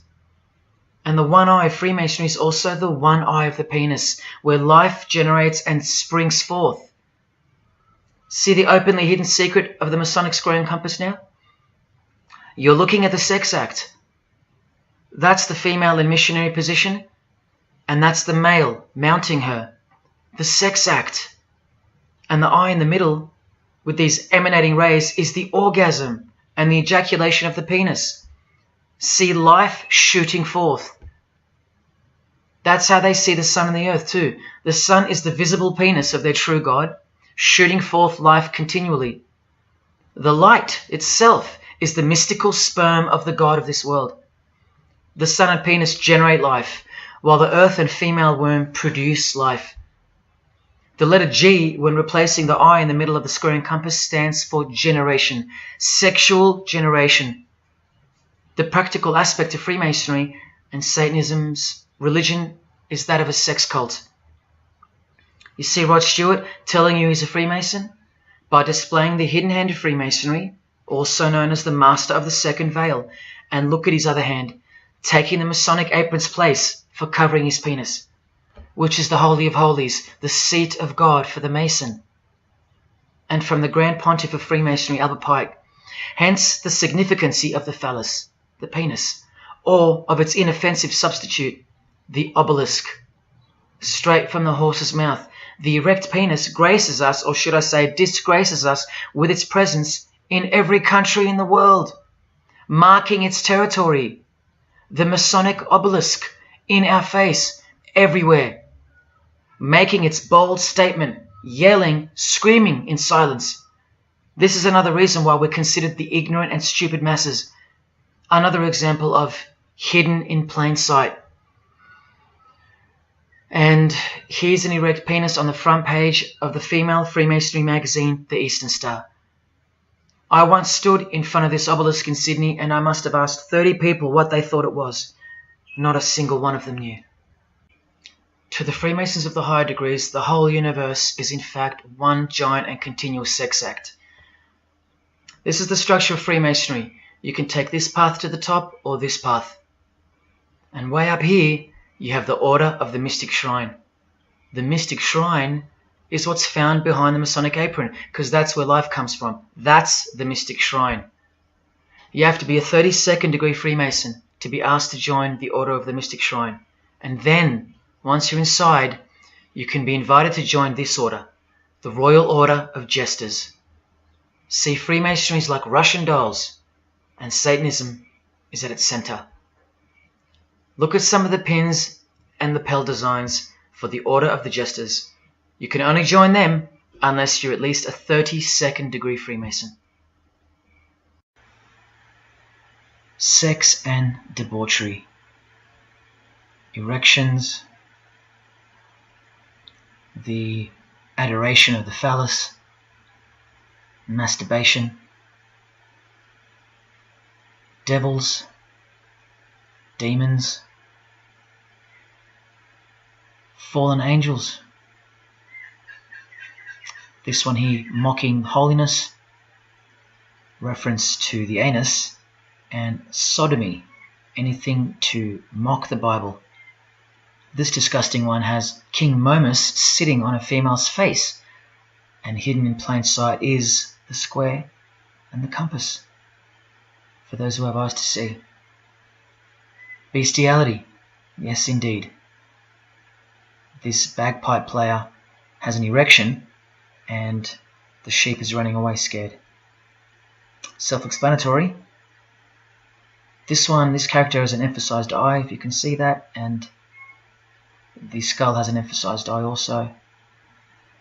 The wink and the one eye of the Indian. And the secrecy, the symbols of secrecy. On the far right here, the monkey covers his groin area, symbolizing the Masonic apron, and the black and white dogs, well, they symbolize the checkered floorboard of the Masonic Lodge, which is sexualized male and female principles, the horned god, where evil and good don't exist. And in the first degree, Masons are given a Bible stamped with a square and compass, oblivious to the inherent mockery and the foundation of the whole fraternity, as alluded to here with a genuine Royal Order of Jesters private lapel. This is a certificate that a jester receives after his initiation, and you see here their patron is named King Momus, and he was a god, or a daemon, which is a variant of the word demon, who was expelled from heaven, as the legend goes. Sounds just like Lucifer, because it is. Did Freemasonry disassociate themselves from the tax-exempt branch of Freemasonry known as the Jesters? Well, no, they didn't. Because, I mean, this is rare footage of an event within the lodge. Now, I'm sorry about the quality of this, but this is a Masonic lodge. So for Masons that want to say that the Jesters are contrary to Masonry, well, look. Look at these dirty old men. Masters of the lodge, with sublime morals. All married, probably all have daughters and granddaughters, yet still this, inside the lodge. But for you it should be obvious, because you can see the square and compass, the sex act, and the all-seeing eye right in the middle. I told you that Satanism was the oldest religion in the world, and it is. The sex act was ritualized and organized as a religion before we called it Satanism. But Satan has always been the god, the horny god, the horned god of these sex cults. All of them, from Sumeria to Egypt to Greece and so on, that's called paganism. And the real Bible of the Freemasons and the pagans, the one not written by hand, the one that's older than any book, the one that supersedes all the rest in age, thus making it the purest and most unadulterated word of God in the eyes of the Freemasons, is nature. Nature is their Bible. And before you think there's nothing wrong with that, wait a second, because you're not thinking straight. Ask a Mason, whether he be a first degree or a 33rd degree, what is Freemasonry? And the universal go-to answer is this: a peculiar system of morality, veiled in allegory and illustrated by symbols. Now, why would you need to veil your morals? Because in their peculiar system, evil is good and good is evil. That's Satanism 101. A peculiar system of morals. That should tell you something. That should tell you everything. Why would your morals need to be a secret? Because their deeds are in fact evil. Glorifying the laws of nature, where cruelty and self-obsession are virtuous characteristics. That's nature. Nature is as cruel as she is kind. The checkered floorboard, where everything is legal. It's Christianity that lives in reverse. The first shall be last. Love your enemies. The meek shall inherit the earth. These are unholy and unnatural concepts in the eyes of visible nature, the nature of Freemasonry, which is Satanism. What the Freemasons really mean by this morality veiled in allegory is that they're allowed to steal because nature allows it. They're allowed to kill because nature allows it. They're allowed to commit adultery because nature isn't monogamous. They're allowed to lie, indulge in all their God-given senses, especially sexual, because nature encourages it, as long as no one finds out, under oath. Jesus said, narrow is the road that leads to life, and broad is the road that leads to destruction. The Freemason of the century says, no true Mason can be narrow, for his lodge is the divine expression of all broadness. Because broad are the divine laws of nature. While they glorify those laws, Christianity breaks those laws. It becomes supernatural, because only then can you love your enemy. And so it goes that Christianity is despised by Freemasonry, the real Freemasons, because their Bible is nature. And by nature, they know the personality traits of their God, Satan, because he's the God of this world, just as the Freemasons, the enemies of mankind, say that he is. And just like Jesus said he was too. So they believe that Jesus is evil because he denies human nature and burdens us with the knowledge of sin. Observable nature, that's what guides the Masons' ethics and the Masons' morals. That's why they're called Freemasons. Believe you me, because they're free from moral obligations, free from sin, from guilt. They're free from Jesus Christ. These people are introducing this new system of the world, this new age. You're going to miss Christianity when it's gone. Mark my words. Because you have no rights in the eyes of nature, which is the Bible of Freemasonry and Satanism. And soon that will become painfully plain as a fact of life. Now please, I give you fair warning of what's to come in this presentation. It's very disturbing, or at least it should be. But cause to celebrate follows the disgusting things you're about to see. This is precisely where my own life and well-being come into danger. So let me say this right now. If you hear of my sudden death, or of my possession of 0.5 kilogram of cocaine or child porn, or my overdose or my suicide, remember this video. And if something so unfortunate should happen to me, may it serve as a catapult to you and as a remembrance of the conclusion to this presentation, which is this many minutes away. Do I really think they're going to make me pay for this video, for breaking my oaths? Well, seeing as people are so far gone, lost in the illusion that secret societies have constructed around you and inside you, and seeing as they can simply pull this video down, close my account and whatnot, no, I don't think they'll come after me. But if they do, let me say this to the Grand Lodge that orders my demise right now. Jesus wins. So in saying all that, here we go. Is Scott Morrison a Satanist? I'll let you answer that. Here is a ritual that Scott and every Freemason from this guy to this girl have performed. There is one Masonic apron you'll never see being worn. This one. And when I bumped into it, I thought it was a fake. Until I found this in Richardson's Monitor of Freemasonry, official Masonic literature, written for Masons only. On this page, what is that head doing there? You'll find out in a sec. Let's read the description of the apron worn in this degree. Speaking of the initiates, it states, they wear white aprons sprinkled with blood red and lined and bordered with black.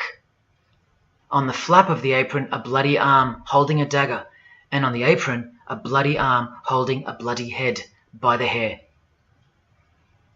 Now this is why there's an illustration of a decapitated head. And this is going to become to a bone-chilling conclusion. So during this ritual, the candidate removes the blindfold and discovers a basin of water with a tumbler beside it. He is also astonished to find a human head lying on the floor. The Master of Ceremonies returns and directs the candidate to take up the knife in his right hand and the head in his left. Yes, this Pope, this rock star, this pop star, this actor, this actress, and this beloved Prime Minister. This is what they've done. All of them, hands down. And you thought all you needed to be is talented to succeed? No, you need to belong to the secret society called Freemasonry. And believe me, when you belong to them, you belong to them. Now you tell me, can these people end up believing in Lucifer? Is that really a stretch? Carrying around a bloody head? Swearing to have your brain cooked, tongue torn out from the roots if you ever reveal anything? No, the stretch is that you think they couldn't believe in Lucifer. That's the stretch. Lucifer, the one who sets you free, remember, from sin by sinning. Can you now see the bloody spirit of Freemasonry lurking behind the veneer of charity and the veneer of Christianity? Because Scott Morrison goes to church, apparently. The Pope is a Christian, apparently. But look at these people. So-called Christians or Christians gathered around a giant erect phallus in the middle of the Catholic square. This is Freemasonry, the demolition of morals, the creation of hypocrisy, and the demolition of true virtue. These minds are directing the future. Now, to be fair, I don't know if these heads are real heads. I never got that far to find out. But I will tell you this. All the skulls they use they're real. All the skeletons they use they're real. And they run every single noteworthy funeral home in Australia and the world. I know that personally and for a fact. Once again, you are only seeing the tip of the iceberg, because I can't bring myself to tell you about what I really know of the rituals that come after the 33rd degree Freemasonry. For as much as they celebrate life in various grotesque ways, they also celebrate death in ritual form, which are the things I can't speak of to you. They have to celebrate death in order to prove that they can see things through the all-seeing eye, the one that sees above evil and above good, the checkered floorboard where things kill each other to live, where life is cruel, where morals are broad. There is no sin, there is only nature. See, these Masonic rituals are designed to desensitize the candidate further and further in preparation for the raw truth of Satanism, the truth which is plainly stated by the Grand Pontiff of Universal Freemasonry. Lucifer is the light bearer, and that you should doubt it not, from their own literature and from their own mouths. Until finally the candidate's introduction into the royal art of Freemasonry, witchcraft. The ancient craft. Why do you think that witchcraft has disappeared? It never disappeared. It was hidden, forced to go into hiding by the appearance of Jesus on the human scene. Another reason why he's passionately hated, and soon him and his ways will be done away with in this new world, and so will your rights. You still don't believe me? You're still doubting all the evidence, like the Freemasons are counting on you to doubt. Well, remember from the Encyclopedia of American Religions, the continuing impact of speculative, modern Freemasonry provided fertile soil in which new magical orders could grow. Watch this 2-minute clip. I can vouch for every single thing you hear come from the former Masons' mouths. In the initiation in Freemasonry, we had to be recommended by another Mason. Well, in order to join witchcraft, you have to be first screened. You have to be recommended by somebody currently in witchcraft. Well, when I was initiated, I was blindfolded and bound by a rope, and on your bare chest was thrust the point of a spear. In witchcraft, we were initiated through a very involved ritual, initiation ceremony, wherein the candidate was led blindfolded, bound by a rope to the edge of the magic circle. And the rope is around your neck and you're led forward. And up front, at the eastern end of the building, is a person who's a worshipful master. And you kneel down before him as if he were a god. You were met by the high priest or high priestess at that time, usually with a sword to your chest. When I went to enter the lodge, a sharp object was put to my left breast. And I was warned that should I reveal any of the secrets of Freemasonry, to know what to expect. When you're presented before the high priest, a sword is held against your chest, and you actually take a blood oath, promising to remain faithful to the secrets of witchcraft. Well, when you are in the room, this blindfold is taken away from you, and this is a time when they say that you're coming from darkness into light. During the initiation ceremony, the initiate is led by the lieutenant of the high priest and is challenged at the edge of the circle by someone saying, "Who goes there?" And the answer is, "One from the world of darkness."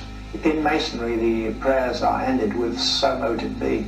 Oh, and one of the other aspects of, or distinctives of the craft was that we would always end any spell or ritual where we released the power, this is where the power was released, with the word "So mote it be." By now this should sound like a stupid question, but why do you think that the initiation ceremonies into witchcraft are almost identical to that of Freemasonry? I'm not even going to answer that. Come on, people, wake up with me. Here's Kylie Minogue, a Freemason, okay? Hidden hand of Freemasonry and the one-eye symbolism of the god of her religion. Now here she is giving the vow of silence, but what the masses fail to see is what's written on the book she's holding. Witchcraft, the royal art of Freemasonry. This is what her vow of silence is referring to in the picture. Yes, Kylie Minogue is a witch. And if you're still that deluded by the magic wand that is television, entertainment, movies, media and whatnot, then you'll no doubt fail to use the incredible eyes that God gave you, from which to see the real world with, the evil world, where Satanists are at the helm. The ban on witchcraft was only officially lifted in England in the 50s, after more than 1500 years. So that tells you who's in control now. And when I give you a glimpse into witchcraft in a minute, you'll see why it's evil. And why it should be anything but legal. Even when using it for so-called good. Because the well they draw from is poisoned. But thanks to propaganda, the craft of the witch has been absorbed into the realm of fantasy. Justin Timberlake here is also referring to magic in this cover art, with the all-seeing eye looking through the number of their god. Magic. Magic is a much smoother and more acceptable word than witchcraft, that other word. That word still retains its ferociousness, its true character. But that word has been sterilized. That word isn't real to you anymore. You can't feel it for what it really is. Or if you do, your mind has isolated it, confined it to some small groups of unimportance scattered here and there over this diverse world. And so it's nothing to be feared or concerned about. But that's the furthest thing from the truth. Now, some witches want to say that witchcraft isn't Satanism. That's either more delusion or misdirection, as confirmed here by Anton LaVey in the Companion to the Satanic Bible, when speaking of the followers of the Witchcraft Not Satanism school. He writes very accurately that they cannot afford to admit to an affinity with anything that bears the name Satan. He knows where the power of witchcraft comes from.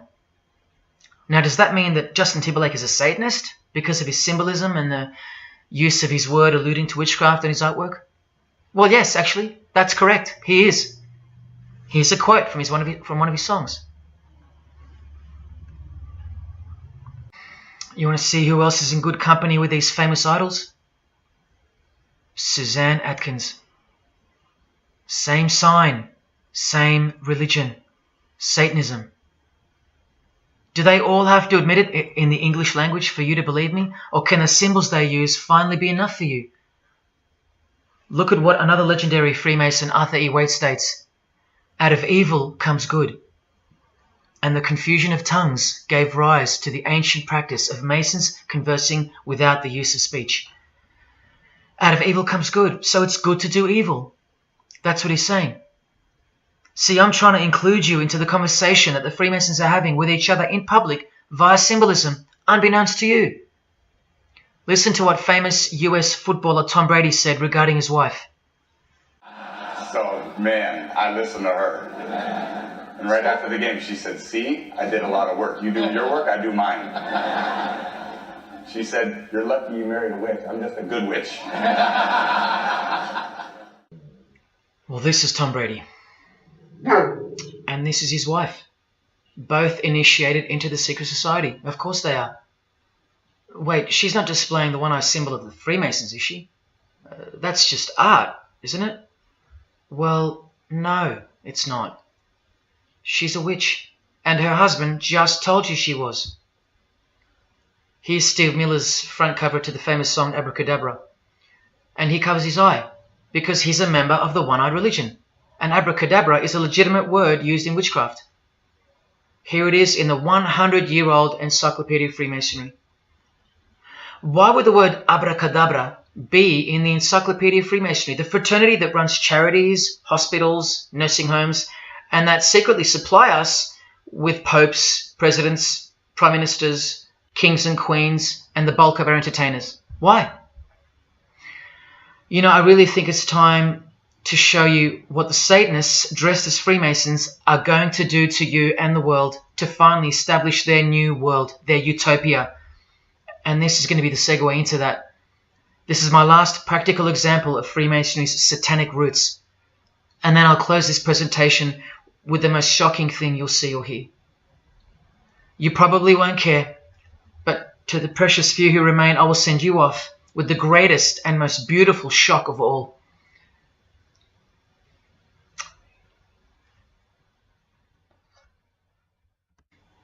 This is Jay-Z inside his Masonic Lodge. You can see the Masons in aprons in front of him. This is where Jay-Z takes his sick oaths of silence, kneels down in front of other men, and calls them Most Worshipful Master, an appalling title to give to a man on this planet. Jay-Z the Freemason writes songs like this. This one's called Lucifer. And in Empire State of Mind he writes, Jesus can't save you. Life starts when the church ends. Oh, but he can save you, Jay-Z. He can even wake you up just before you collide into a concrete wall doing 120 kilometers an hour. I should know. This is fellow member of the craft Alicia Keys, who sings on the track. Here she is, showing her allegiance and wearing the broken and bloody cross of Jesus Christ, the occult peace sign, pure hatred for Jesus. There is peace when your conscience has been killed, seared to sin, and you can indulge to anything. A false and temporary kind of peace, no doubt. Here's a shot of Jay-Z's clothing line, purely Masonic, The Craft. Well, this is the craft he's referring to. This is him with well-known witch Marina Abramovich, also showing her sign of allegiance to Freemasonry. Now here we go. Here's Jay-Z wearing a most revealing top and the dead giveaway that you need to see behind the curtain of Freemasonry. Do what thou wilt. Do whatever you want. That's the adopted motto of the most notorious Satanist of the 20th century, 33rd degree Freemason, Aleister Crowley. Here is his certificate of appointment, known as the 33rd degree inscription and the double-headed eagle of Freemasonry. And here, next to his name on the certificate, including the symbol for a Grand Commander of Freemasonry, as shown in their encyclopedia. But to really confirm that he's a Freemason, here he is doing the Masonic sign of the Master of the Second Veil. Now here's a legitimate letter from Aleister. Again, the addition of his inscription of the 33rd degree, and he signs off with a symbol of the past Commander of Freemasonry. What does he write beside it? Baphomet. This Baphomet. Now listen to this man to get a clearer picture of the truth behind the secret religion of the stars and the leaders of the world. Aleister is the founder of a Luciferian church called the Ordo Templi Orientis, and he named himself the Beast 666, straight from the Bible, depicting the number of wickedness in human form. In his what's called Libers writings, he says, "With my hawk's head, I peck at the eyes of Jesus as he hangs upon the cross." Do you see the hatred? You think they don't hate you too? Keep watching. And from the equinox, with the all-seeing eye of Freemasonry, this illustration. What does it mean? The writer himself explains. The picture is symbolic of the new eon, the new age. From the blasted stump of dogma hangs the hag with dyed and bloody hair, Christianity. There's a massive glimpse into the New World Order that's coming. Keep watching. And down here, do what thou wilt is the true nature. The true nature, remember? The broad morals. There is no such thing as evil. So do what you want. Can you see the Masonic future yet? Can you see the hidden hatred that pulses through its veins? If they believe in do what thou wilt, what do you think they will do to you? And what do you think they'll do in order to build this new world? This is from a commentary on his Book of the Law. The Beast 666 adviseth that all children should be accustomed from infancy to witness every type of sexual act. Do what thou wilt. And what about the royal art of Freemasonry? Magic is the highest, most absolute, and most divine knowledge of natural philosophy. What a statement. The highest, most absolute and divine.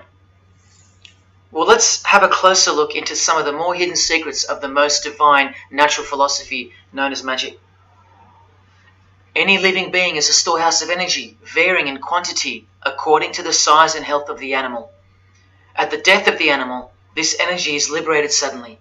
The animal, therefore, should be killed within the circle, within the magic circle, so that energy that's released can be captured and directed to serve the will of the witch, male or female.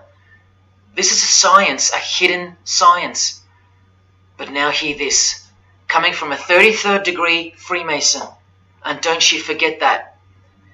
For the highest spiritual working, one must accordingly choose that victim which contains the greatest and purest force, a male child of perfect innocence and high intelligence is the most suitable sacrifice. Can you see? This is who Jay-Z is quoting on his top. This is who this Jonas brother holds in high esteem. This is who the Beatles have on their front cover as a figure they admire. No worse, they put at the top.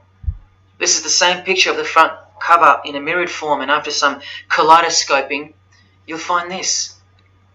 Fellow Freemason Aleister Crowley sits at the top, and down the bottom there even appears the phallus with the testicles, and up here the vesica Pisces, also known as the vagina. Does this picture make more sense now? All Freemasons, yes indeed. And by the way, that's where Jay-Z got his symbol from Satanism, as portrayed here by Satanist and Freemason Aleister Crowley and by Satanic Church founder Anton LaVey. Does anyone still think that Freemasonry isn't Satanism in disguise? Let's finally take a peek into the royal art of Freemasonry. And this is the briefest way I can show you from the complete book of Magic and Witchcraft. This is a practitioner's manual, not from some bogus author trying to expose witchcraft. Just so you can get it through your head that this is real and this is protected. The writer or compiler of this God-forsaken book warns the reader that the recipes may seem disgusting, that the knowledge revealed has been forbidden, and has caused suffering and death to witches and the victims of witches. You don't think witchcraft was a serious menace in times past and present? Come with me, and I'll show you how bad this menace actually gets, as the world's most powerful and secret religion moves ever closer to fulfilling its biblical destiny, and it will. Close your eyes or not, it will fulfill its destiny. Firstly, let's connect this sick art straight to modern Freemasonry with the word abracadabra, both written in triangular form from the Manual of Witchcraft and from the Encyclopedia of the Secret Society that your Prime Minister belongs to. And just like high-ranking Freemasons, male and female witches also drink out of a human skull. But here the practitioner drinks wine, in which they first dissolve or boil the brains or heart of an animal, before consuming it all from the human skull. In this ritual, the initiate is instructed to drink in the night at spring water, out of a skull of one that hath been slain. That's right, out of the skull of a human who's been murdered or sacrificed. Otherwise, eat a pig with a knife that slew a man. Please don't turn away. Look straight ahead and open your eyes to the planet you are on, because the real monster under your bed doesn't actually go away when you close your eyes.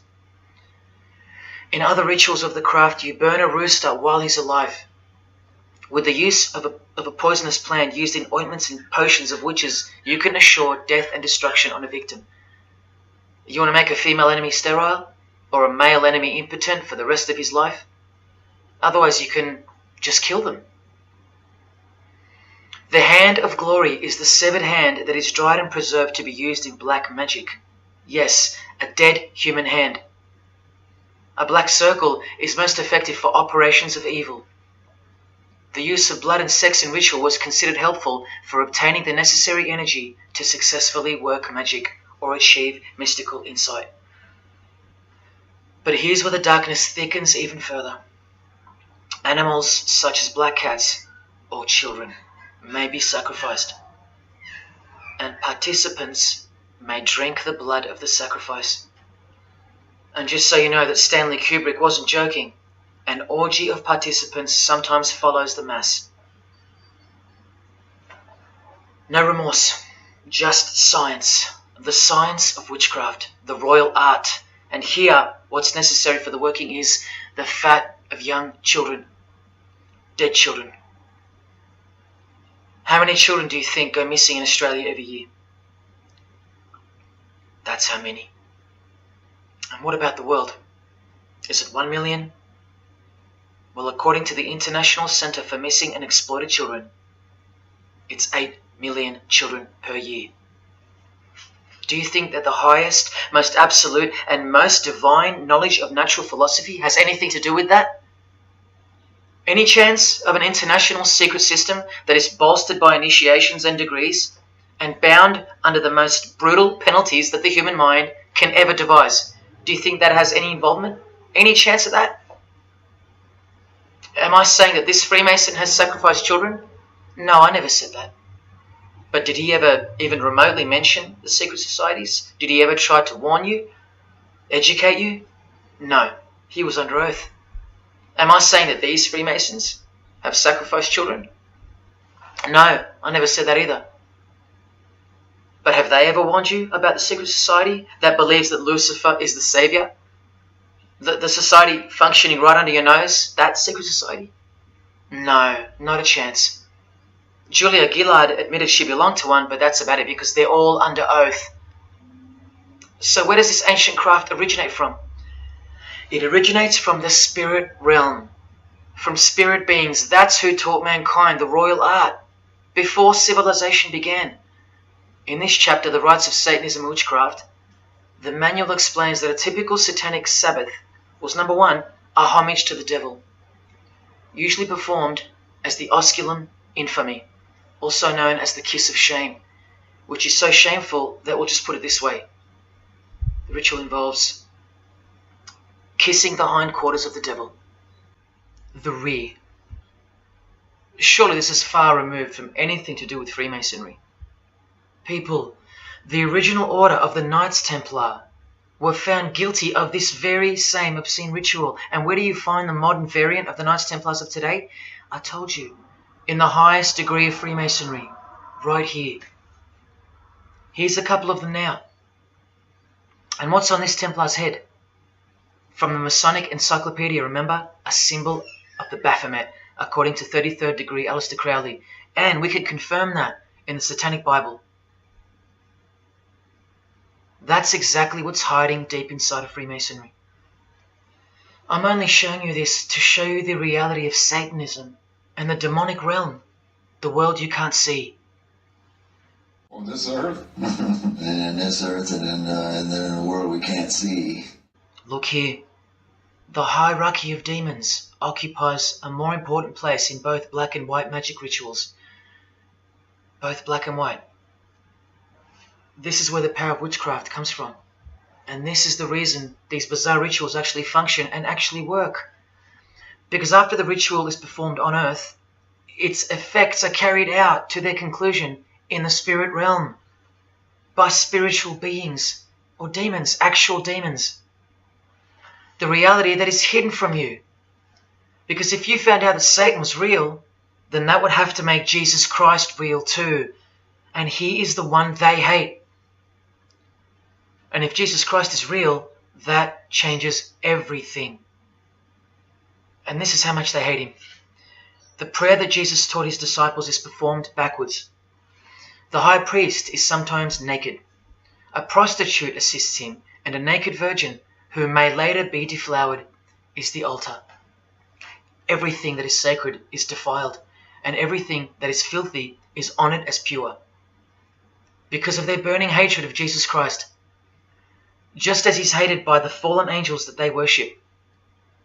It gets worse when you hear what they use as a substitute for the bread that Jesus broke and told his disciples to eat in remembrance of him.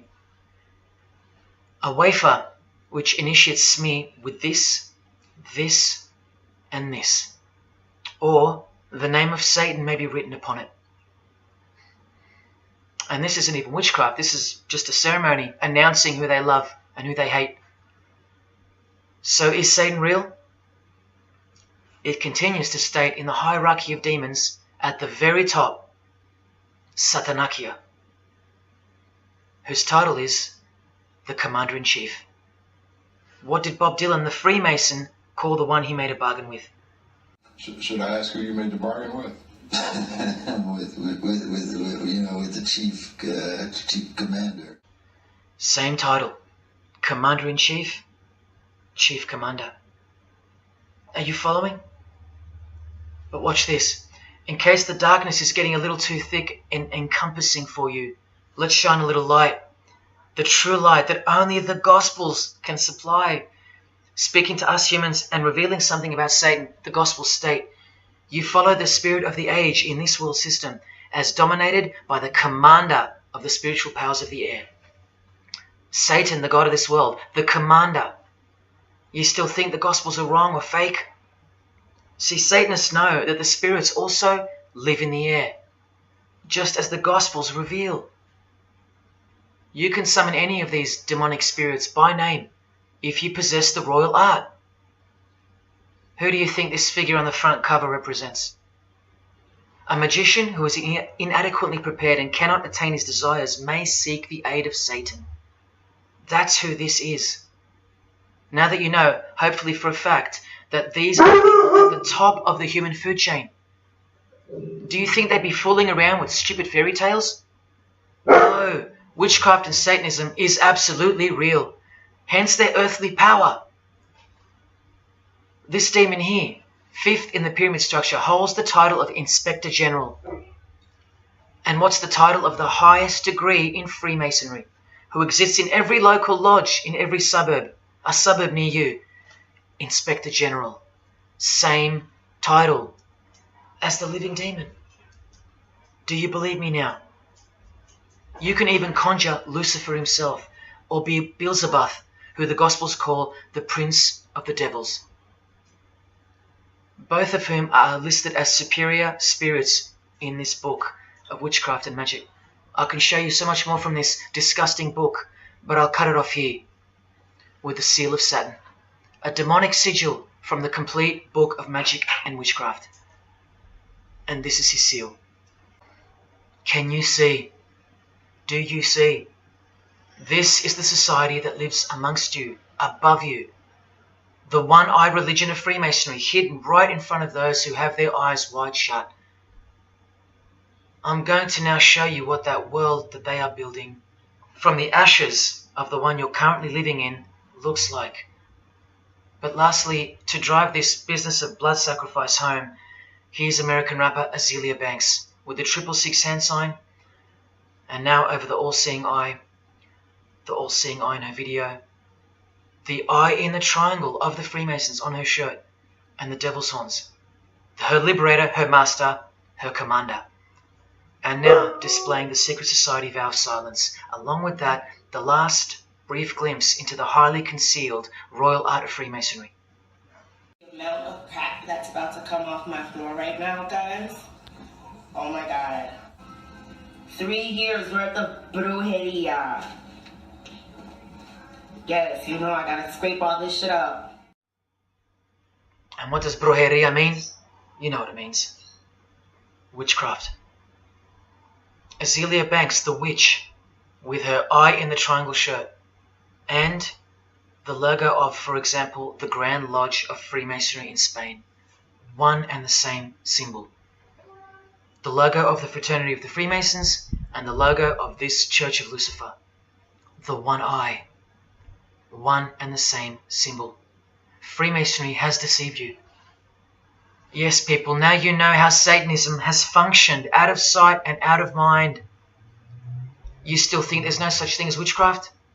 Or that it only existed in the olden days? You still think that blood isn't a part of the royal art? You still think that local Masonic lodges of the world are not filtering systems for Satanists and a cloak for organized Satanism with a grand master plan for the world? You think there's nothing to the blood sacrifice of Jesus Christ?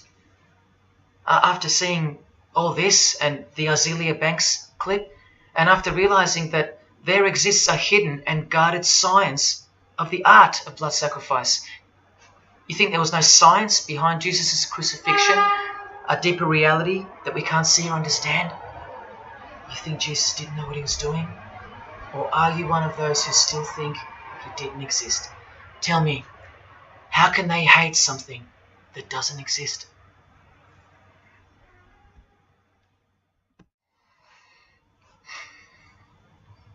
If only you could hear from some other Freemasons who have the courage to break their oaths. But you won't. You won't. This is probably it. But I once heard from a Freemason, an honest one, in about 2016, after I posted this picture on Facebook. He knew the truth, just like you do now, or just like you should. And he wrote to me, and he said, by the time we are done, every church will be a brothel. Well, in case you think that that's impossible, this is a fashion show that was held in a church, a real church, and it was organized by high-ranking Freemasons, who you will see now to be Satanists. Designed to be a heart-wrenching mockery and a colossal sign of the times, this event. Just so you know, it's a Masonic production. Here's the inside of a lodge. See those twin pillars? Well, here they are. See the Masonic checkered floorboard? Well, there it is. See the Masonic square and compass? Well, there it is. And do you see the eye of Freemasonry? Yeah, there they are. The lower square in the square and compass has been disfigured so that as to not make it too obvious.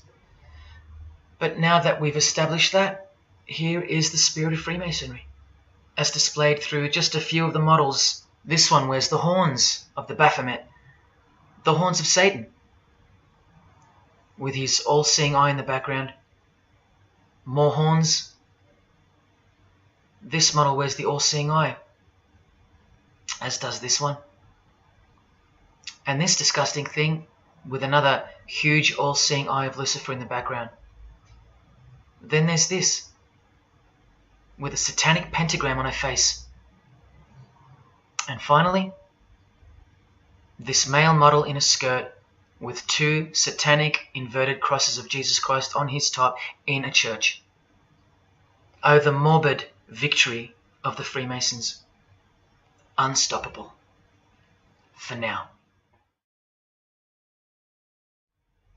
When people like Lady Gaga cover one eye while wearing an inverted cross, and you don't see the connection of the one eye symbolism to Satanism, then your observational skills have been compromised.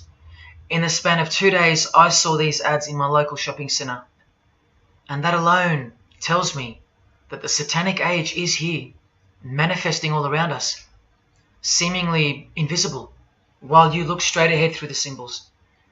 Just like the initiation process of the secret societies themselves, society at large must be incrementally introduced and seduced into further depravity and self-love.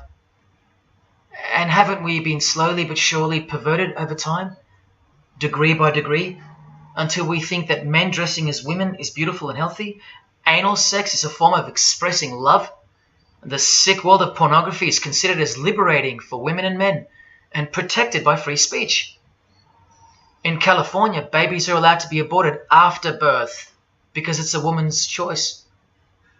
And that's not considered murder.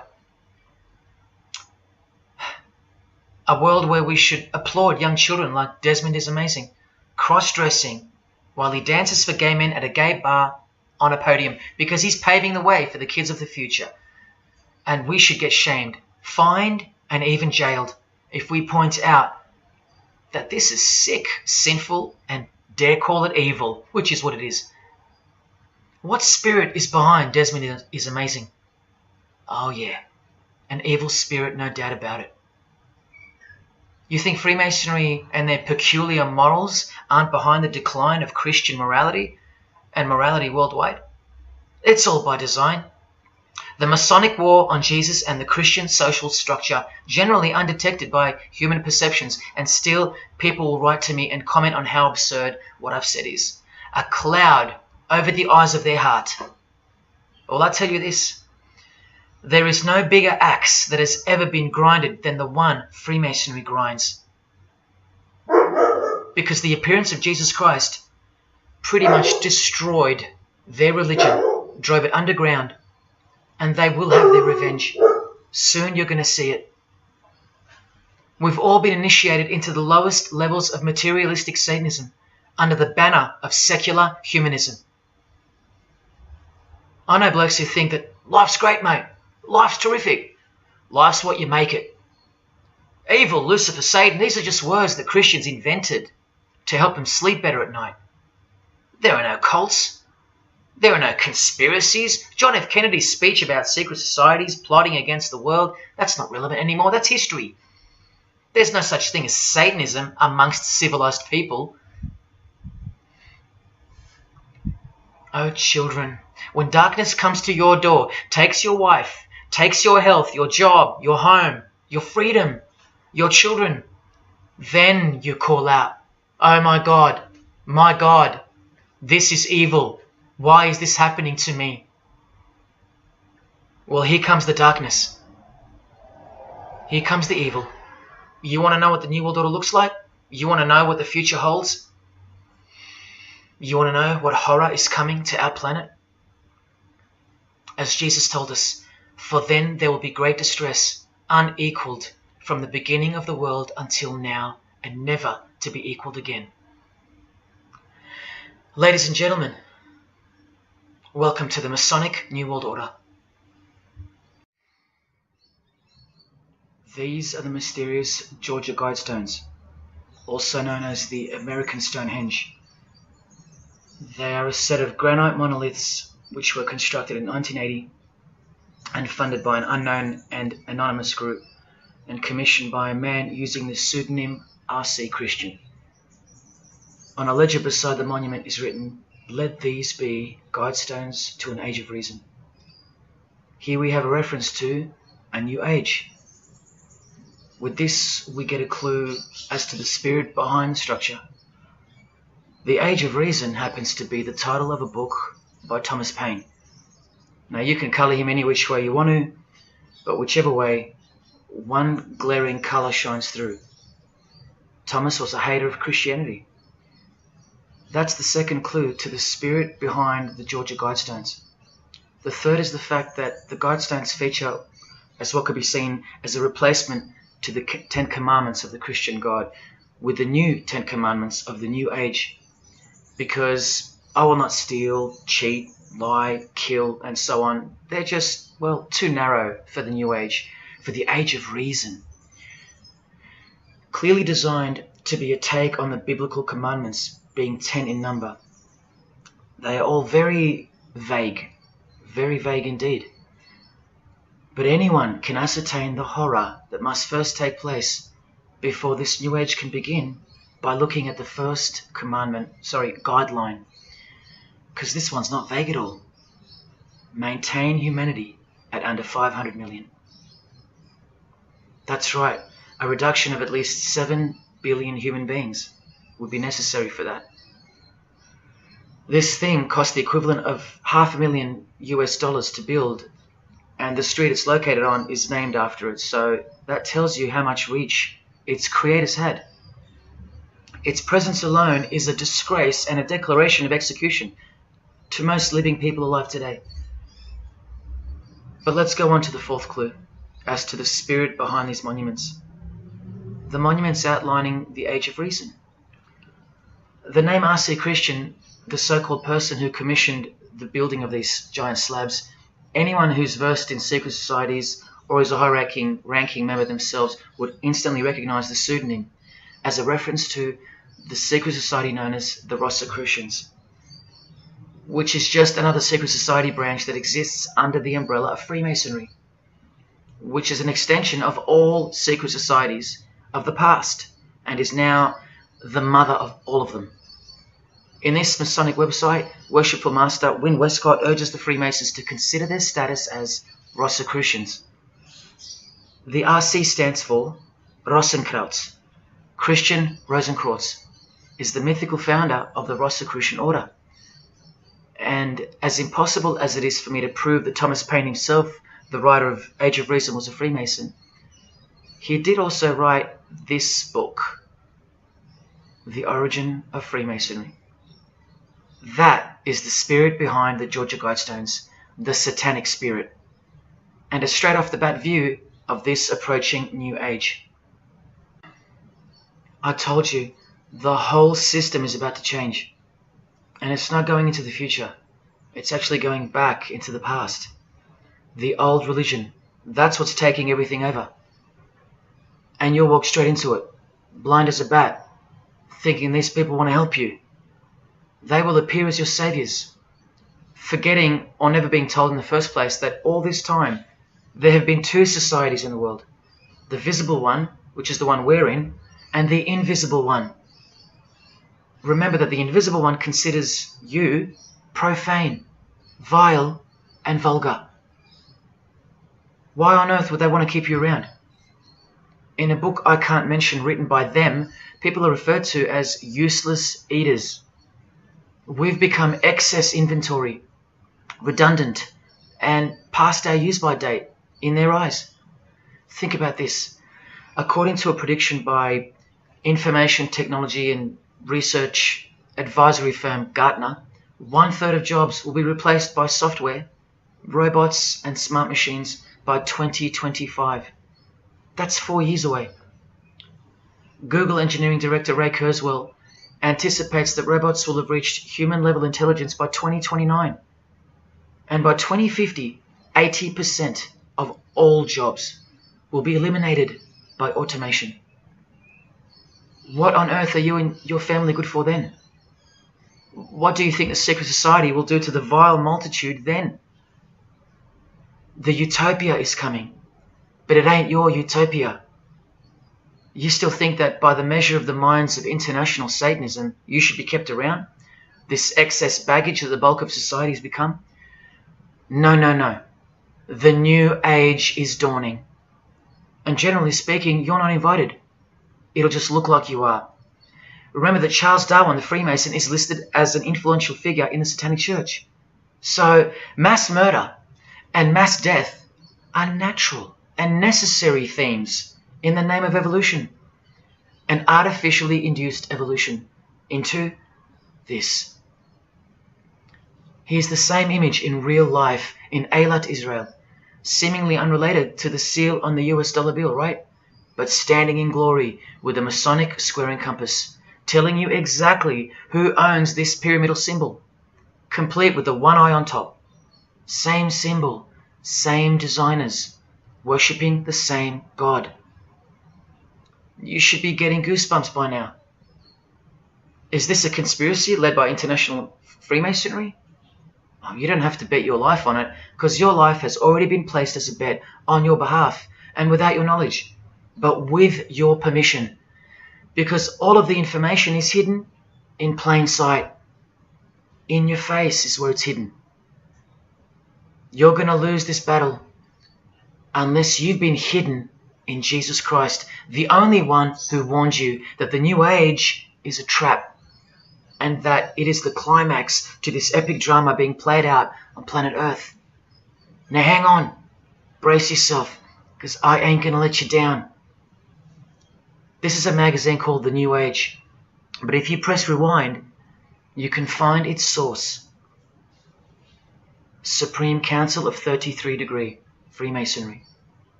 This one stretches way back to 1922. See the twin pillars of Freemasonry? Look, this is 19th century Freemason and New Age pioneer Helena Blavatsky on the cover of this edition. She's the one who wrote that darkness is absolute light, and that Satan is the god of our planet, and that we are in hell. But do you think the readers of these magazines are told that? No. Darkness is sold as light. Satan is disguised, and it's him in the details. This Masonic New Age magazine was the precursor to all magazines and trends, promoting the great deception of self-love and spirituality. Meanwhile, you're feeding off the plate that Luciferians serve you. Look at how the Satanic Bible in 1966 reveals the reality behind the curtain. Evidence of a new Satanic age. A new age. The new Satanic age. All rigged and all propelled by Freemasonry. Satanism's magic cloak. After all, and I think you should have guessed by now, that Anton Szandor LaVey, the founder of the Satanic Church, the one who vowed to help destroy Christianity, is himself a Freemason. I can't prove it to you, but I know it, because of not only his obvious fondness of the fraternity of the Freemasons and the mention of it in his Satanic Bible, and its vital role in the Satanic takeover, but also because of the symbols, specifically this one, generally called the Devil's Claw or the Lion's Paw. Freemason James de Rothschild displaying the Devil's Claw or the Lion's Paw. X-Factor's L.A. Reid showing the Devil's Horns next to fellow Freemason Avril Lavigne. The Secret Society sign for the Devil's Number, and displaying the Devil's Claw over and over. The better example is with New Age guru Annie Besant, co-writer of Lucifer magazine and 33rd degree Freemason, also showing the Lion's Paw here and here. But the best example I have is with Aerosmith. Guitarist Joe Perry clearly displaying the sign of the Master of the Second Veil of the Freemasons, and right next to him, Steven Tyler, doing the Lion's Paw. Clearly both Freemasons, secretly showing their allegiance with symbols. And here's Anton LaVey displaying the same Masonic symbol. Yes, a Freemason founded the Satanic Church. Now that we know who's really behind the so-called New Age, listen to some of the confessions of the New Agers in their literature, once you scrape past all the talk of spirituality and love and rainbows. New Age author, feminist and hater of Christianity, Barbara G. Walker writes in The Woman's Encyclopedia of Myths and Secrets, a 666, 666, was the magic number of the triple Aphrodite. She further compliments the number when she calls it the miraculous number 666. Speaking of the New Age to come, PhD Christopher Hyatt writes in Undoing Yourself, as we moved closer and closer to the well-planned for and long-awaited invocation of the Prime Minister unto the very King of Hell, the Grand Vicar of Lord Lucifer. Yes, the very well-planned for and very long-awaited indeed. Do you see what's coming? Mr. Hyde also enlightens us in the fact that opposites do not exist apart from the mind. Evil and good are all in your head.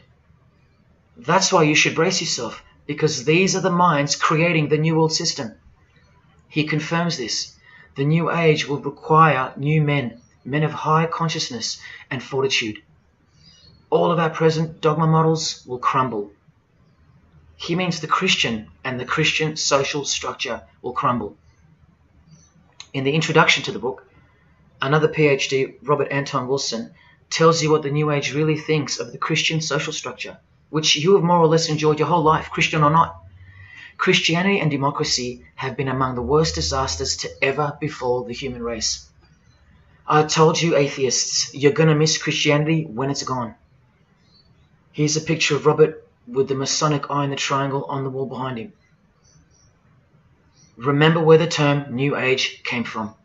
So once again, do you think that the new system, the New Age, is going to be democratic, a system that respects you or gives a damn about what you think once it's in place? Let me answer it this way. Christopher Hyatt quotes from one of his literary heroes and famed philosopher, Friedrich Nietzsche, who said, "What is more harmful than any vice? active sympathy for the ill-constituted and weak Christianity. So to be a Christian and to actively have sympathy for the weak, that's the worst vice. That's backward and evil. So the answer is no. This is what I'm warning you about. And look, Frederick's work has exerted a profound influence on modern history. That's from Wikipedia. You know what else Frederick said? You probably won't find this on Wikipedia. The domestic animal, the herd animal, the sick animal man. That's the Christian. And what book of Friedrich Nietzsche were these quotes pulled from? The Antichrist. Nietzsche also wrote Beyond Good and Evil. That's how the all-seeing eye sees things, remember? So does Christopher Hyatt mention mass murder and depopulation in his book? Sure, here you go. Those who would survive can do so only by grasping the vision of what lies ahead. The new wave that will carry them into an interesting future. Yeah, where the vicar of Lucifer is God and Prime Minister. He openly admits the identity of this man. This Antichrist that most of you still think is a fairy tale figure from a fairy tale book. Jesus calls him the man of sin whose number is 666. The actual Antichrist, beloved of the secret societies. Yes, people, the New Age is satanic, actually and literally. On the front cover of this book, in which Christopher was co-writer, you can clearly see the eye in the triangle of the Freemasons above the Baphomet. Christopher admits in another book that both satanic cults and Christian fundamentalists are closer to seeing the truth than most normal people. Yes, indeed, how true that is. In Coming World Changes, Harriet and Homer Curtis speak of a prophecy they received from a mysterious spirit titled King of the World. Now, I wonder who that could be. Think not that any country in this broad world can escape. And they also speak of the long-expected great teacher, the king of the new one-world government. The victors will remain as the seed of the new race to people the new land, for the new sixth great race. This is the race that Luciferian Lady Gaga referred to. All part of the plan. In Threshold to Tomorrow, New Age author Ruth Montgomery writes on page 206 that only those open to the reality of one world will be around to enjoy it. Sounds like another vague suggestion for mass murder. Vera Elder Stanley's book title implies much the same thing. Initiation of the world. That's right, it's coming. You think Vera hasn't been initiated into the secret one-eyed religion? What else has she authored? How about The Finding of the Third Eye, the all-seeing eye? New Age author John Randolph Price writes in The Planetary Commission, in question and answer form, how do you define the Antichrist? The answer is pretty amazing. Any individual or group who denies the divinity of man as exemplified by Jesus Christ, the higher self of each individual, which Jesus Christ never exemplified because he is God. If you deny that mere men and women are divine gods, you are unfit for the glorious New Age kingdom. And you are the definition of Antichrist.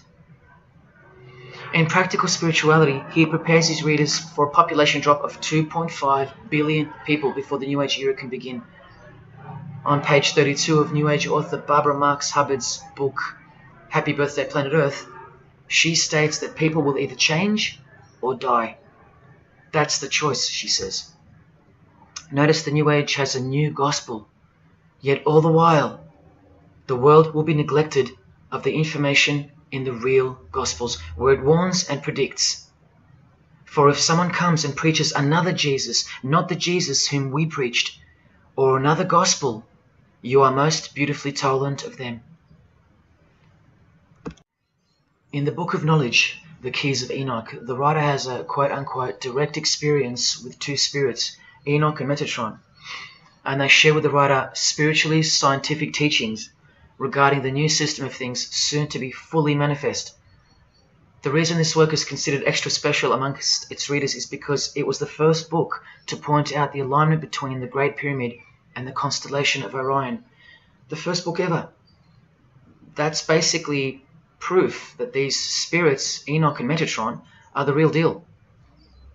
Not only that, it was also the first book to show the direct relationship between DNA coding and the divine name. That's pretty serious, and the atheists should be really waking up by now, because this is the world's most powerful and secret religion we're talking about, nothing less. The writer was told that those who govern the earth are those who have fallen from the heavens. He calls them the masters, and even states that they were punished with penalties that were assigned to each. These are the fallen angels of the Bible, people. These are the masters of the Masonic New Age, as proven here in one of the illustrations from the book. Same symbology. This worldwide catastrophe that is coming will bring about a complete reorganization of Earth's life system. And like all high-grade initiates of the secret societies, every attempt is made to bring positivity to the number of the Vicar of Lucifer. I was given instruction to use the specific light harmonics 666, 999, and 12-12-12. The spirits further inform the writer of the Keys of Enoch that the pattern 666 is used to identify you with respect to the Earth's vibration. The number of the beast of the Book of Revelation of Jesus Christ is not only being glorified, it's manifesting in the world.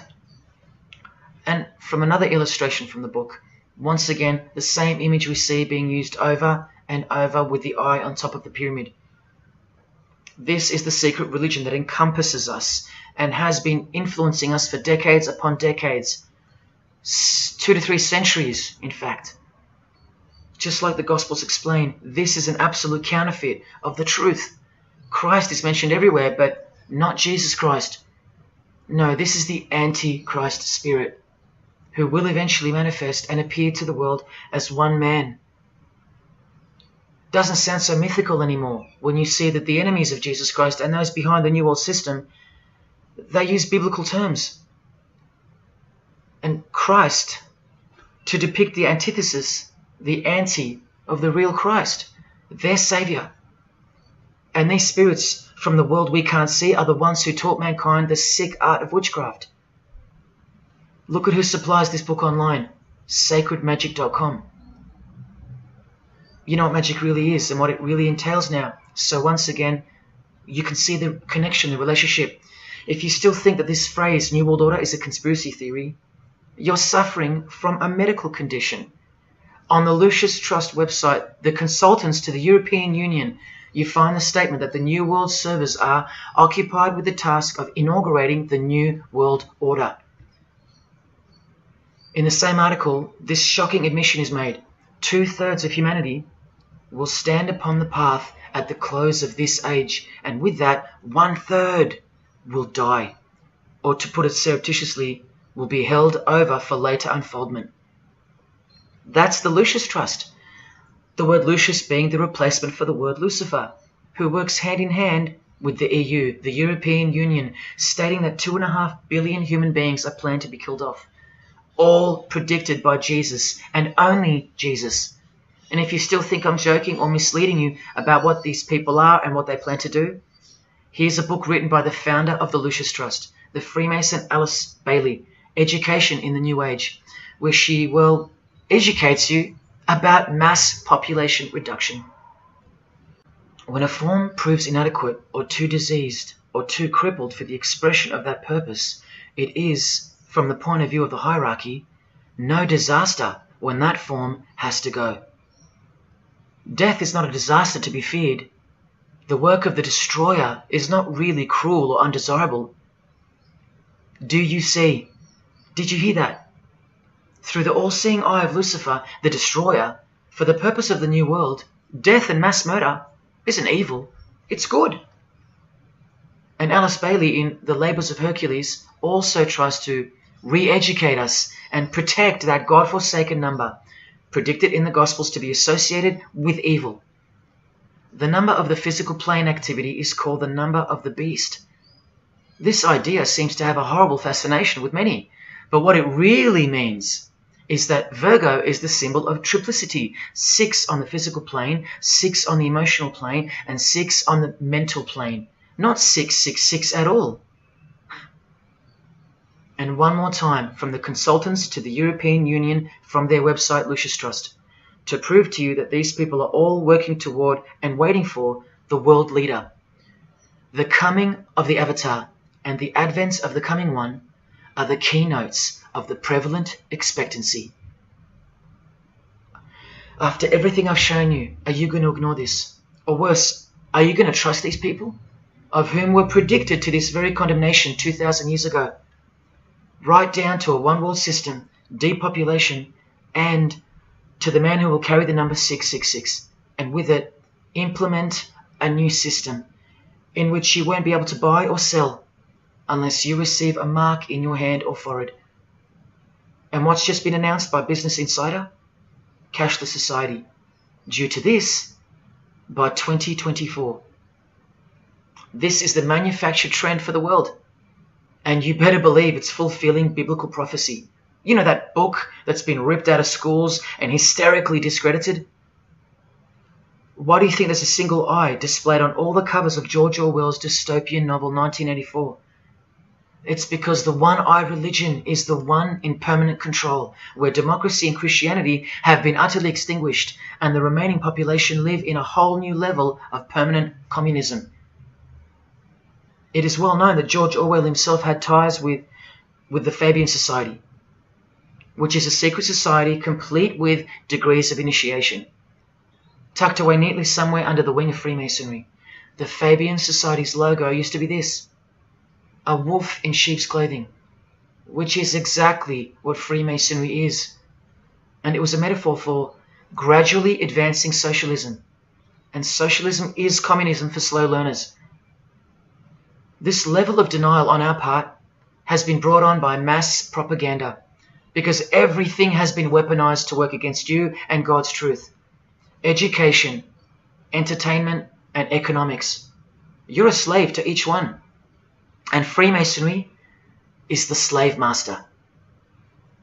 Listen to the Grand Pontiff of Universal Freemasonry tell you about it in Morals and Dogma.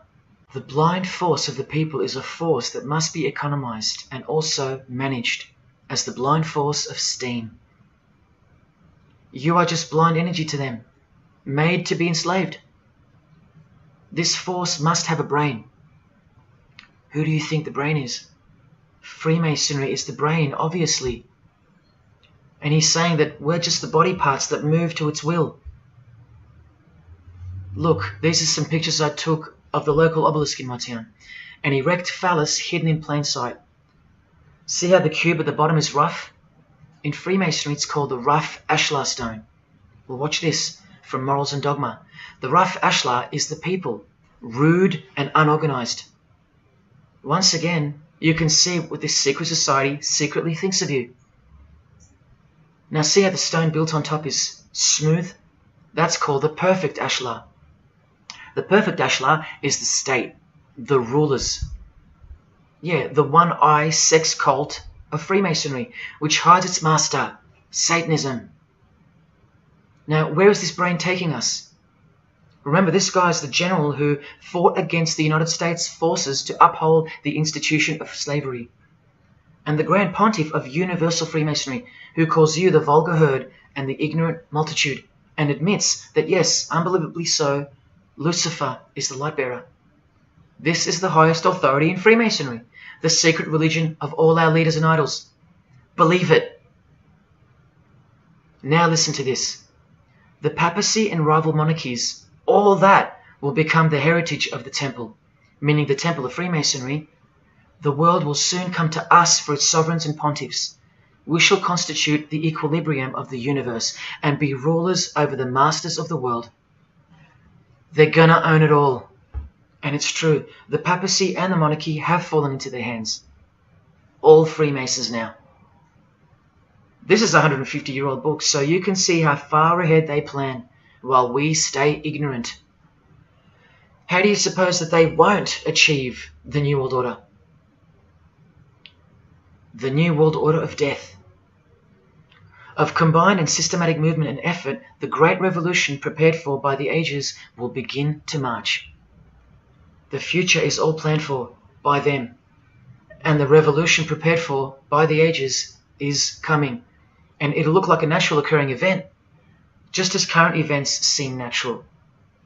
Lastly, from his other book, Legenda, and reading from the ancient and accepted Scottish rite of Freemasonry, Albert writes, "And thus the warfare against the powers of evil, meaning Christianity, that crushed the order of the temple in the 1300s, goes steadily on, and freedom marches ever onward toward the conquest of the world." The conquest of the world, guys. And this is their method. Ingenious as it is, the double-headed eagle, the left and right paradigm. Whether you are pro-abortion or life, prefer Macca's or KFC, Ford or Holden, vote Liberal or Labour, shop at Coles or Woolies, go for the Parramatta Eels or the Canterbury Bulldogs, always the two most opposing forces, the result always feeds the one belly. The two heads always serve the same Masonic beast. Do you get it? That's number one. Number two is the horribly magnificent motto of their double-headed eagle, Ordo ab Chaos. That means order out of chaos. It's the ultimate way to achieve your sinister goals while looking like a hero. With one hand, they create beautiful and noble things. With the other hand, the hidden hand, they destroy and pervert. Then the helping hand comes back in to save or fix things again, alternating from one to the other, while nudging toward a predetermined goal, until finally reaching that goal that's set in mind in the first place. All the while, you never knew that the same hand that's saving you is the same hand that was destroying you in the first place. Order out of chaos. Their order out of their chaos. Another way to look at it is this. Z creates or exploits a problem, then attributes blame to others. Y reacts by asking Z for protection and help to solve the problem.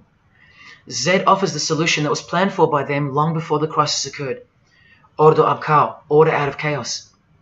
Now you can change Z and Y to suit any scenario. For example, your best friend who wants to sleep with you creates or exploits a problem, then attributes blame to others.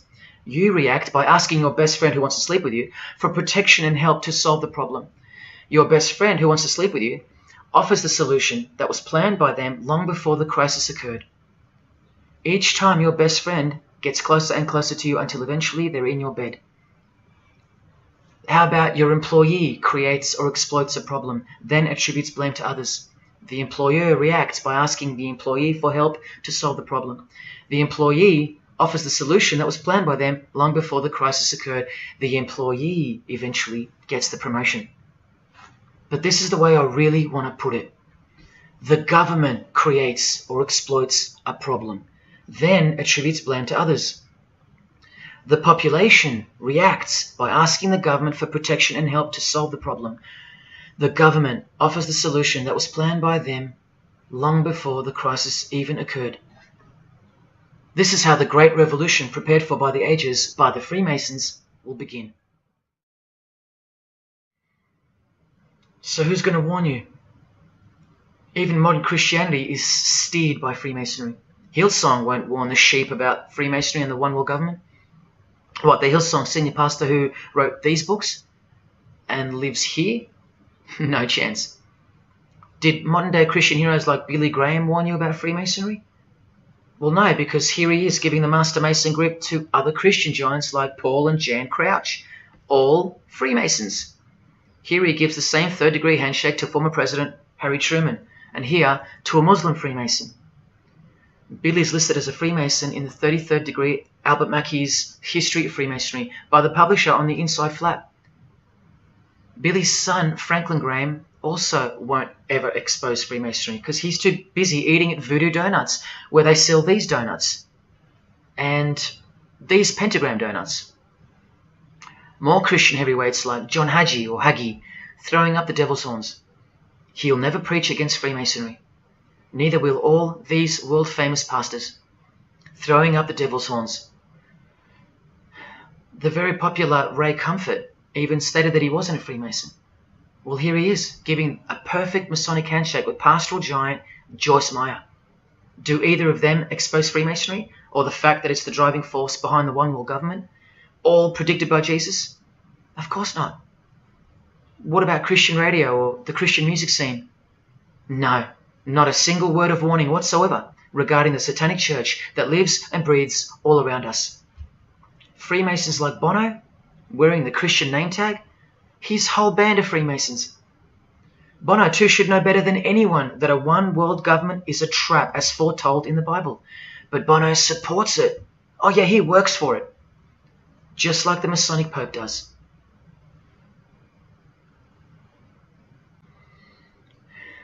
Even if by some freak chance they didn't know any better. No disciple of Jesus can bend their knee to another man in the Masonic Lodge, calling him master and swear to keep secrets. Look what they call each other from the Encyclopedia of Freemasonry. Master Mason, Grand Master, Most Eminent Grand Master, and the most appalling title of all, Most Worshipful Master. Most worshipful. Do you see how extra deluded the Christian Freemason has to be when Jesus said, "Do not be called master, because one is your master"? And what about all those oaths? Don't worry, Jesus covered that too. What I tell you is this: do not put yourself under oath at all, but let your yes mean yes and your no mean no. How's that for an idea? But the Freemasons' yes means no, because they all swear to lie and conceal from the first degree initiation all the way through. What is whispered in your ear, proclaim it from the rooftops. That's Jesus. You see the contrast? How precise he was and still is. You think Bono and the Pope don't know about the Masonic calendar and how it's not the same calendar as ours? From the Encyclopedia of Freemasonry, the real date of the world is found by adding 4000 to the Vulgar era. This whole Christian era is vulgar. So the year in the Masonic world is actually 6021. And this abbreviation is in French, the Vulgar era, beginning since the year of the Lord, since the year of Jesus Christ. That's how they feel about the current age, which is coming to a mind-blowing end by design. Now, do you think Freemasons aren't capable of mass murder? Well, Joseph Stalin murdered approximately 20 million people, and he was a Freemason, displaying the sign of the master of the second veil of Freemasonry. Vladimir Lenin was the leader of the Bolshevik Party, and he paved the way for the mass murder of 60 million people, mostly Christians, and he was a proud Freemason. And ladies and gentlemen, this is Adolf Hitler, a Freemason, clearly giving the grip of a Master Mason. And here he sits next to his military leader, Hermann Göring, who is also displaying his allegiance to Freemasonry with a hidden hand. He even displays the Masonic triangle, just like fellow Masonic brother Jay-Z. The mind of Hitler surrounds you now. It just hasn't pounced yet. The mind of Hitler isn't isolated to some portion of the world anymore. It now encompasses you. Hitler is everywhere. Far more clever than you can imagine. Evolved and sleeping in your bed. It's easy to say that's impossible. Once upon a time, 70 million Germans adored him. Once upon a time, Hitler was named Man of the Year by Time magazine. You've been fooled by the satanic machine. Please don't try to get inside to the mind of Freemasonry. It's like trying to understand Satan himself. You can't, and you don't want to. Freemasons will make friends with their most hated enemies. They will cross-dress their morals to move closer to their goal. They'll make the English language void of any meaning by turning everything inside out and upside down to camouflage its objectives. They will simultaneously create charities along with the greatest machines to ever destroy the hearts of men, like pornography. They will sell their souls to gain the world. They are a dichotomy, a paradox, a lie that loves to speak the truth and a truth that loves to lie. They are a snake eating their own tail, consuming what they produce. Freemasonry is hell dressed as heaven, death dressed as life. Its God is an angel of darkness dressed as an angel of light, and 90% of its membership is a shield, lost in its symbolism. Freemasonry has become the ally and the opposition. Who are the biggest voices on so-called climate change in recent years? Which is more order out of chaos? Al Gore, a Freemason, and Greta Thunberg. From a Jesus-hating, secret society family. Freemason and former Russian President Mikhail Gorbachev said this in 1996. Yes, the whole world is under the control of the evil one, like the Gospels say. Freemasonry controls the opposition, with the most popular conspiracy theorists Alex Jones and David Icke, both banned, yet both secretly Freemasons, who will lead you in every direction except into the arms of the ultimate power of the Gospels. Every noteworthy religion is comfortably caught in the Masonic net because they all stem from a lie. Here's the Dalai Lama with a bunch of Freemasons. He just loves hanging out with famous people. Here he's throwing up the devil's horns with Freemason Gene Simmons. But there's no way the Dalai Lama can be a Freemason, right? Well, here he is displaying the hidden hand of the Freemasons next to George W. Bush, a fellow brother. That's right, the Dalai Lama is a Freemason, under an oath of silence and sworn to secrecy. Are you going to wake up now? Here he is with his students in his temple. And what's behind him? This symbol. Can you see? The pyramid with the emanating eye on top, symbolized by a sun, which you know now is the phallus of the god of this world, shooting forth his generative light, his mystical sperm that gives life, and whose one eye transcends good and evil, both of which are just illusions of the mind. Understanding this comes by initiations, and yes, tantric initiations are used in Tibetan Buddhism. Gerald York was the Dalai Lama's emissary, his personal representative to the West, and he was personal friends with 33rd degree Freemason and Satanist Aleister Crowley, who wrote 20 essays named Aleister Crowley, The Golden Dawn, and Buddhism. And he also served as a consultant to the movie Lucifer Rising, the Dalai Lama's representative. See how the eye can also be represented by the sun, caught behind the moon in this movie poster. That's just like the Dalai Lama's logo. And here's a scene from the movie with the Masonic square and compass hidden in plain sight. Look at the symbol of Buddhism, and look at the floor inside every Masonic lodge, symbolizing opposites and equilibrium, which creates life, and where evil is not what it seems, it's necessary. Why do you think the New Age author Christopher Hyatt, who writes that the Grand Vicar of Lord Lucifer is soon to be crowned Prime Minister of the world, notes in that same book his appreciation of Nietzsche, the man who states that the Christian is the sick animal man, the Zohar, which is witchcraft, and Buddha. These are the people he appreciates. Why does he lump Buddha into the same basket? I'll tell you why right now. Because in his highest manifestation, the Buddha, seeing the illusionary world through the all-seeing eye, his third eye, would not interrupt a rape if he happened to walk by, so as to stay detached from the karmic cycle. Whereas Jesus, knowing everything and more than the Buddha, would sacrifice himself, because he was born to destroy evil, not transcend it. So tell me, who would you rather have walked by if you were being raped? A transcendental meditator or Jesus Christ? Whatever you think of me, you will have to reconcile the fact that all the leaders of the world, from Scott Morrison to the Dalai Lama, belong to the very same secret society as Adolf Hitler did, Freemasonry. The secret religion no one speaks about, for good reason, and by good I mean very, very evil. What do you think is going on here? I've told you almost exactly what's going on. We're in a lot of trouble, because in the land of the blind, the one-eyed man is king, and Hitler, Stalin, and Lenin combined will be child's play compared to what's just ahead. Now here's a point-blank picture of the future and the reality of their most brutal truth from the 33rd degree Freemason Aleister Crowley's The Book of the Law. We have nothing but the outcast and the unfit.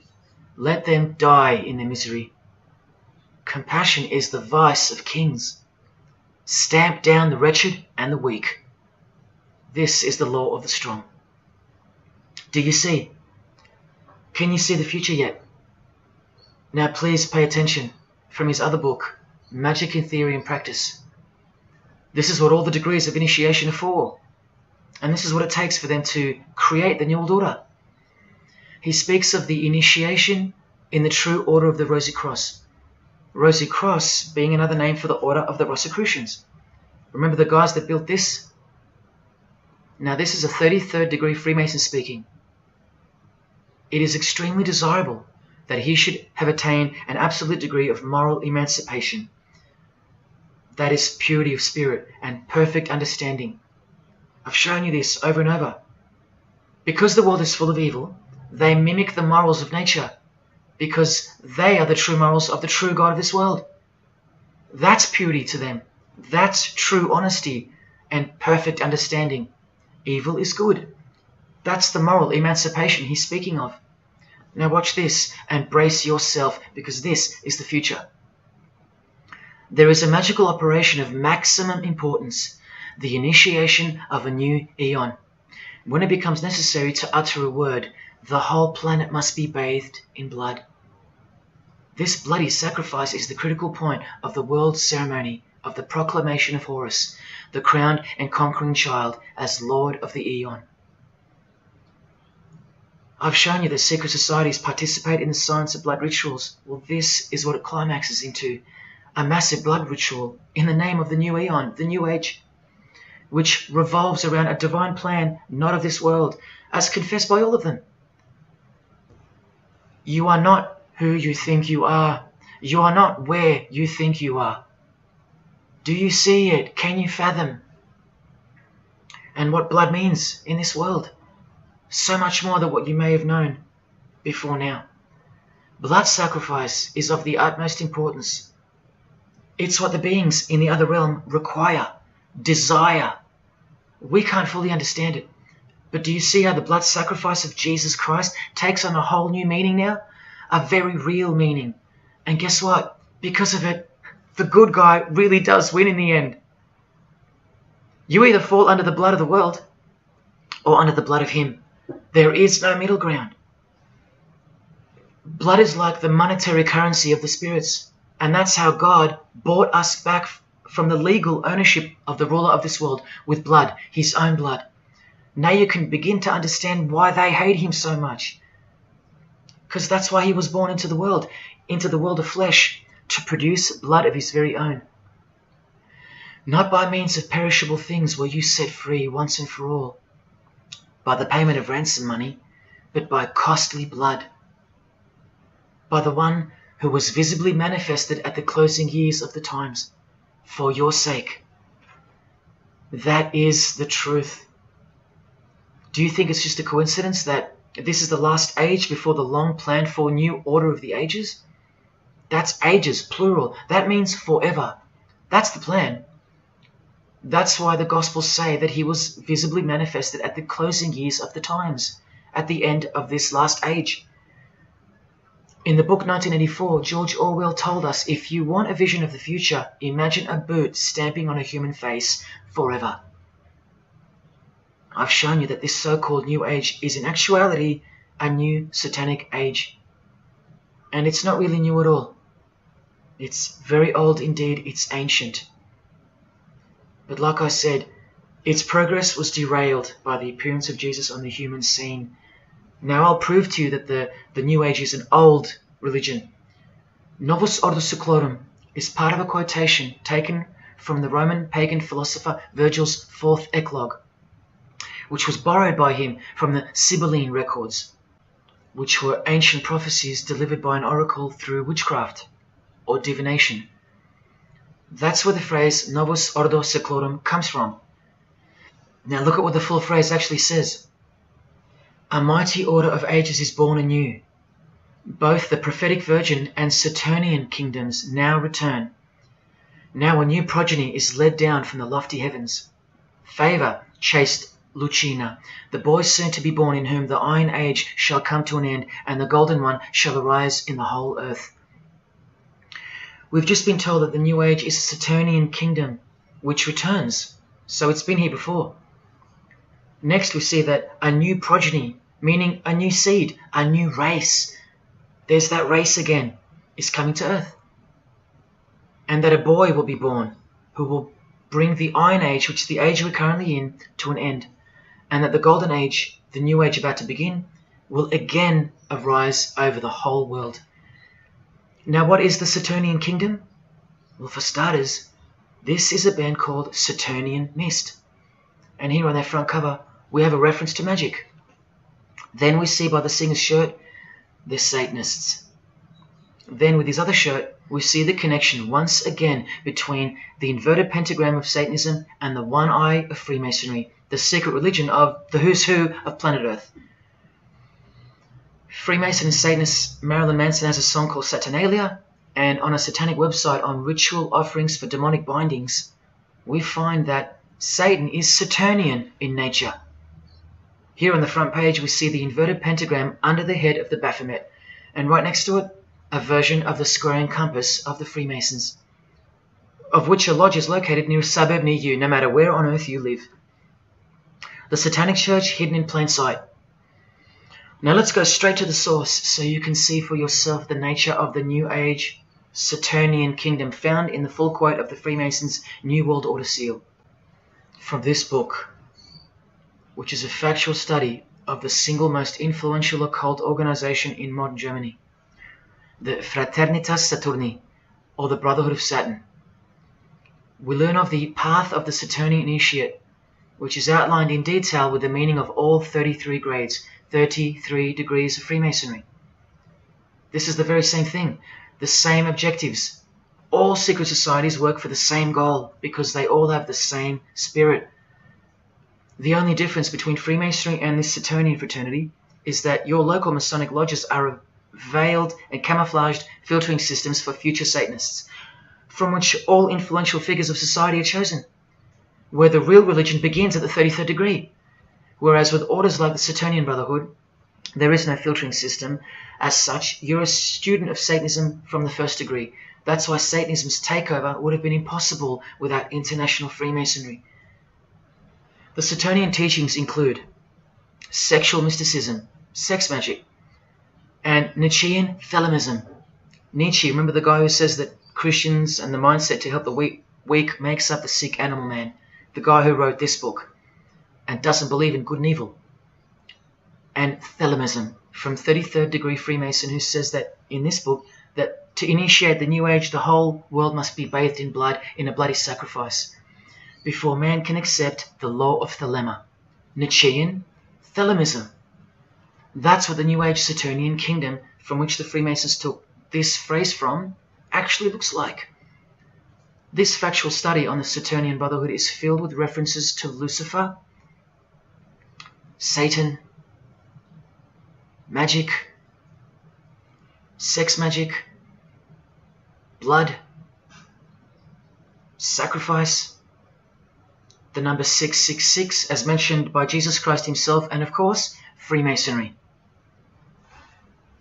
The secret society that all of our politicians and entertainers belong to. And what's the demonic sigil for Saturn? The Masonic square and compass. Are you going to snap out of it now? When you see a beautiful sunrise and smell the fresh air, or hear a great song, or see a great movie, are you going to forget where you really are? When you hear people using Jesus Christ's holy name as a cuss word, are you going to forget where this phenomenon really came from and why it's taking place? Now that you've seen how actual and bona fide the reality of 666 is from their own mouths and symbols, let me show you where else it's revealed. Do you see these Roman numeral numbers down here? They add up to 1776, the year that America officially became the country we know of today. And also the year of the birth of another secret society, which was absorbed into Freemasonry after it was banned in 1785. But look, the base numbers. M is 1000, C is 100, and X is 10. All you have to do is subtract the base numbers. 1776 minus 1000 minus 100 minus 10. Or simply remove the Roman numerals which represent the base numbers. No, I'm not playing tricks on you. Neither are your eyes. But someone else is. Now that you've seen the prevalence and seriousness of this horrid number, now that you've seen what you've seen, I can show you where else it appears. This figure is represented by the numbers. To make this work, they had to remove the number 1 altogether and separate the 2. Of course, we'd be too dumb to pick up on it. But 789 minus 456 is this, multiplied by this lonesome 2. That's right. This dark and mysterious figure is none other than the long-anticipated Antichrist, the ruler of the Saturnian kingdom, which is on its way. And Australia has been steeped up to its neck in secret societies since the early 1900s. World Economic Forum logo, with this slash through the O's, is of course representative of the number of the ruler of the New Age, 666. The barcode is the primitive version of the worldwide system that Jesus predicted would revolve around the number of the beast. And as you can see, the base of every single barcode in all the world is 666. No matter if the lines are on the ends and in the middle are elongated or not. I found that out from the horse's mouth in an interview with the man who was commissioned by IBM to come up with a new way to automate data collection.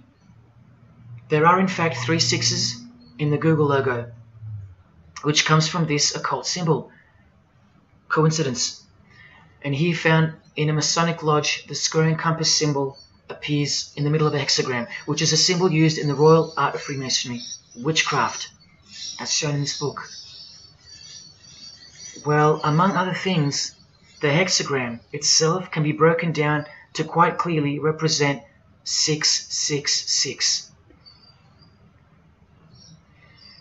This is a Masonic square and compass designed by the Manal Masonic Lodge, symbolizing world unity. Up the top you find the logo of the United Nations. Well, there are 33 segments in the UN logo, symbolizing the 33 degrees of Freemasonry. See this crop circle here, with the Masonic eye on top of the pyramid? I know nothing about crop circles and the phenomenon of them, but I know how many rays are coming off the eye. 33. 33 degrees of Freemasonry. Don't forget that the highest authority of Freemasonry already admitted to be the designers of the pyramidal seal in a 1962 edition of their magazine, The New Age. I've shown you how the inverted pentagram makes for the spelling of the word Mason in the same seal. Well, that same pentagram with the elongated top horns appears here in a European Union logo. An inverted satanic pentagram right in front of our eyes. Here's the European Union building architecturally mimicking the Tower of Babel. That was the very same tower that the God of the Bible destroyed thousands of years ago, according to the Bible, when Nimrod, one of the admitted founders of the original craft of Freemasonry, tried to unite the world under one world government. So this logo and this building design is a clear statement to the God who intervened the first attempt at a world government. This is England's Secret Service logo for MI5 with the word intelligence being symbolized by the eye of Lucifer, who was viewed as the most intelligent entity in existence by the secret societies. And this is the symbol for the Information Awareness Office. You know exactly who's in control, and now you know exactly what they want, and they will get it. In a 1962 article written by former US President and Freemason's wife, Edith Roosevelt, in the New Hampshire News, and speaking of the spiritual counterpart building for the United Nations, called the Temple of Understanding, she writes that the symbolism planned for the building dates back to the black magic practiced by the high priests of ancient Egypt, and that the building will contain a giant eye. You don't have to wonder why now, because you know why. This clothing designer is fully aware that the one-eye symbol is synonymous with Satan and a hatred of Jesus. Does this movie poster make any more sense to you now? Well, are you ready for the second biggest shock of all? Whatever you think of what you're about to see, please come see me on the other side of this so I can show you something. This clip only goes for a few minutes. And keep in mind, the only reason I'm showing you this to you is because the writer and director of the preview of this movie-style documentary was murdered, along with his wife and his little daughter and his dog, all before the production could begin. The murder was made to look like a murder-suicide, the news of which never made national broadcasts, just the local news. Case closed, nothing to see here. You have to ask yourself why. After so many movies with a dystopian, World War, totalitarian type theme, why was this movie so dangerous and strictly unacceptable for public viewing that a whole family would be murdered? Well, this movie was going to tell us about America's secret destiny. And one other thing which you'll see on the other side of this clip, an amazing thing. As titled by Manly P. Hall over 100 years ago, what's the secret destiny of America? Well, it's this.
What was David's hidden message inside the Grey State?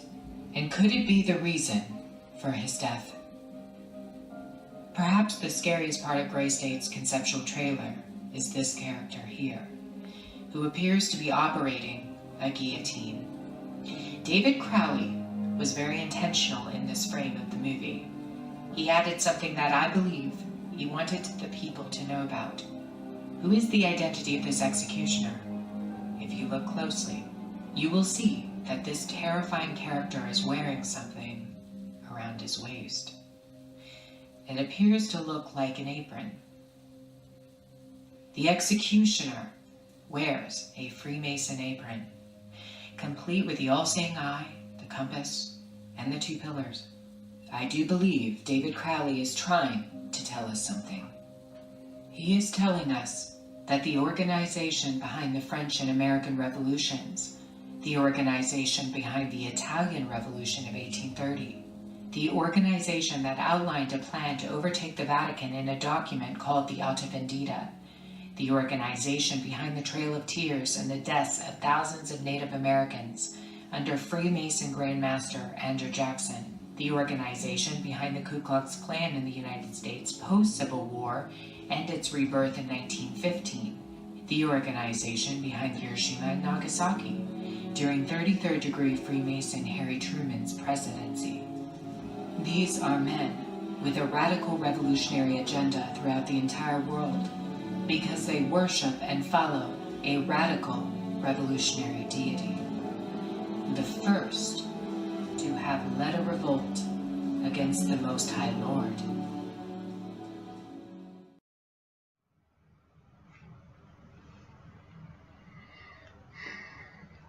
When I was in high school, coming from a completely non-Christian and non-religious family or background, I distinctly remember the first time that I decided that the Bible or the New Testament, to be more precise, was definitely not true. Made up, fairy tale, whatever. It was one verse, one scripture that to me at the time proved unequivocally that it wasn't written for our time. A prophecy that was impossible to be fulfilled. Here's the verse. And I saw thrones, and they sat upon them, and authority to administer justice was given them. And I saw the souls of those who had been beheaded, because of the testimony they bore of Jesus, and because of the word of God. No way could guillotines be introduced as a form of execution in the 21st century, right? No way. Proof that the Bible was a prehistoric book written for prehistoric people. And this is long before he woke me up on a midnight highway to spare my life from a high-speed collision into a concrete wall. Ladies and gentlemen, in 2021, like the smartphone or the smartwatch, this is called the smart guillotine. Built by Chanel. You know, the perfume and clothing and accessories brand for the rich. What on earth does a perfume company have to do with chopping people's heads off? Well, I thought I told you that all of this is just the tip of the iceberg. I wonder who really owns Chanel. Well, here's their logo, and there is an eye in the design. And have you seen their drip design? How odd. Welcome to the real world. You ready? This is from a legislation archive from the Georgia House of Representatives in the 1995-96 sessions. This is Bill HB 1274 on the death penalty, guillotine provisions. How far along are we into enacting these bills worldwide? I don't know. Maybe they've been enacted already. But I just wanted to show you that in 1995 the ball was already rolling. Another ball that's rolling are the 7 universal Noahide laws. They sound great from the outside, designed so to conceal some terrifying details on the inside. Firstly, they were signed into US law in 1991 by George H.W. Bush on March 26. Here's the bill and resolution. It was named Education Day. As you can see in the details of Resolution HJ 104, they are the 7 Noahide laws, resolved by the Senate and House of Representatives of the United States of America in 1996. Every single president since H.W. Bush has annually re-signed this resolution. Many world leaders have called for the acknowledgement and observance of the 7 Noahide laws, including the President of the European Union in July 2014 and the Australian Governor-General Michael Jeffrey in 2008. And this will be international law. So what's the problem? Well, just for starters, the law against idol worship will include, quite specifically, the worship of Jesus Christ as the Son of God, which the Noahide laws will classify as blasphemy, and the punishment for transgressing the 7 Noahide laws and for blaspheming the ineffable name of God by calling Jesus God is decapitation. I'll let you take that in for a second. This will be governed by a world court with no possibility of appeals. Something like this, an international Sanhedrin. Who do you think is truly behind these laws? Well, I can show you that right now. Here is the bill being signed into law by H.W. Bush, and here is their signature hidden in plain sight, the hidden hand of Freemasonry, displayed by this sinister and gloating-looking individual. And you know what Freemasonry is a cover for now. Who do you think designed the guillotine in the first place? This guy, Joseph Guillotine, a Freemason. Still don't believe in the prophecies of Jesus Christ? You're still in denial?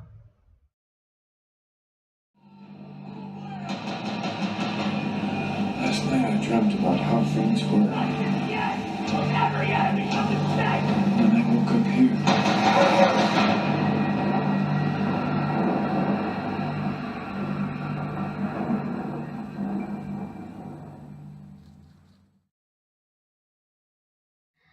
Well, that's why the director was murdered. And his wife, daughter, and dog. I think of them often, and sometimes when I need spiritual sobering up, I think of that fateful and evil night where that beautiful Christian family were brutally eliminated. If you think he wasn't onto something, well, he paid the greatest price to share this with you. Prophecy will be fulfilled. Listen to the words that come right after the execution by guillotine scripture in the Gospels.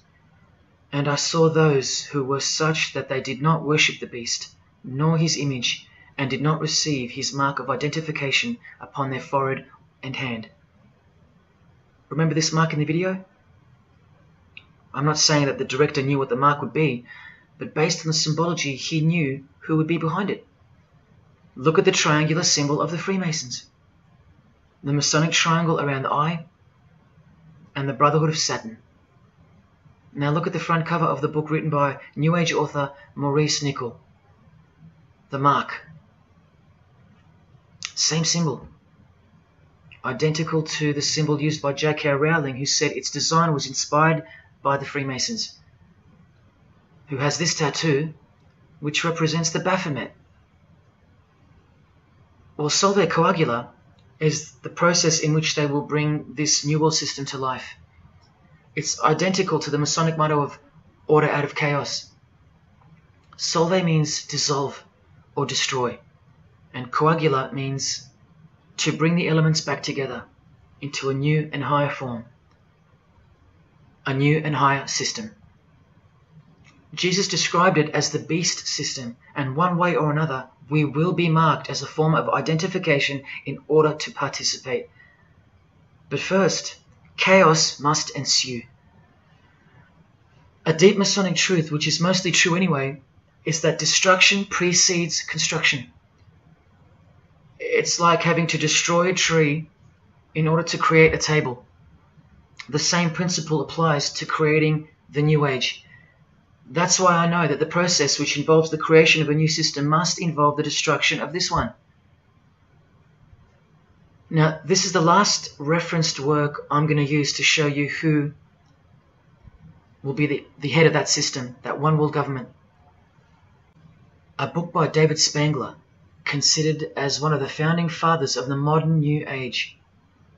He also has an intimate relationship with the United Nations, as shown in a 1975 document which was uploaded to the UN archives in 2006. Please pause to confirm that, where you can find his name listed under the Board of Directors for the Planetary Citizens Group.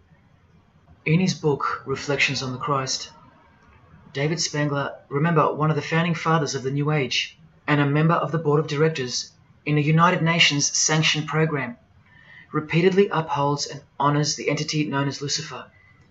He tells us all about what is required to step into the New Age.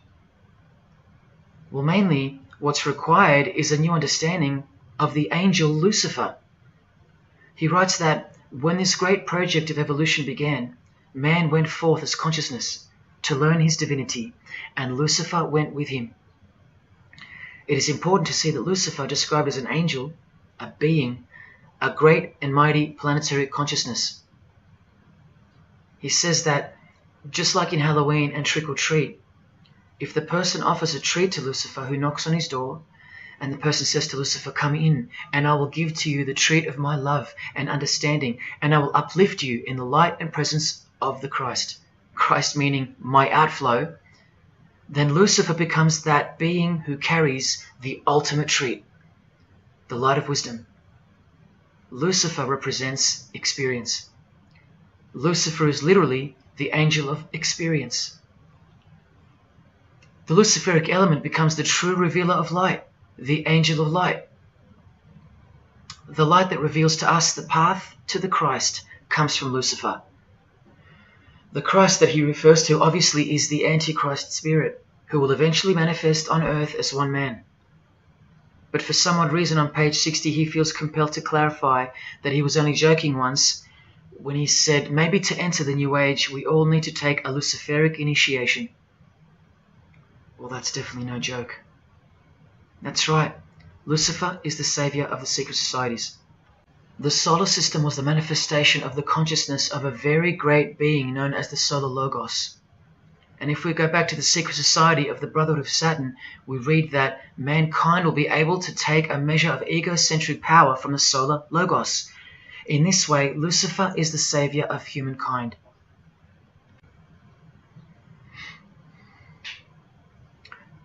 Do you see who you're dealing with?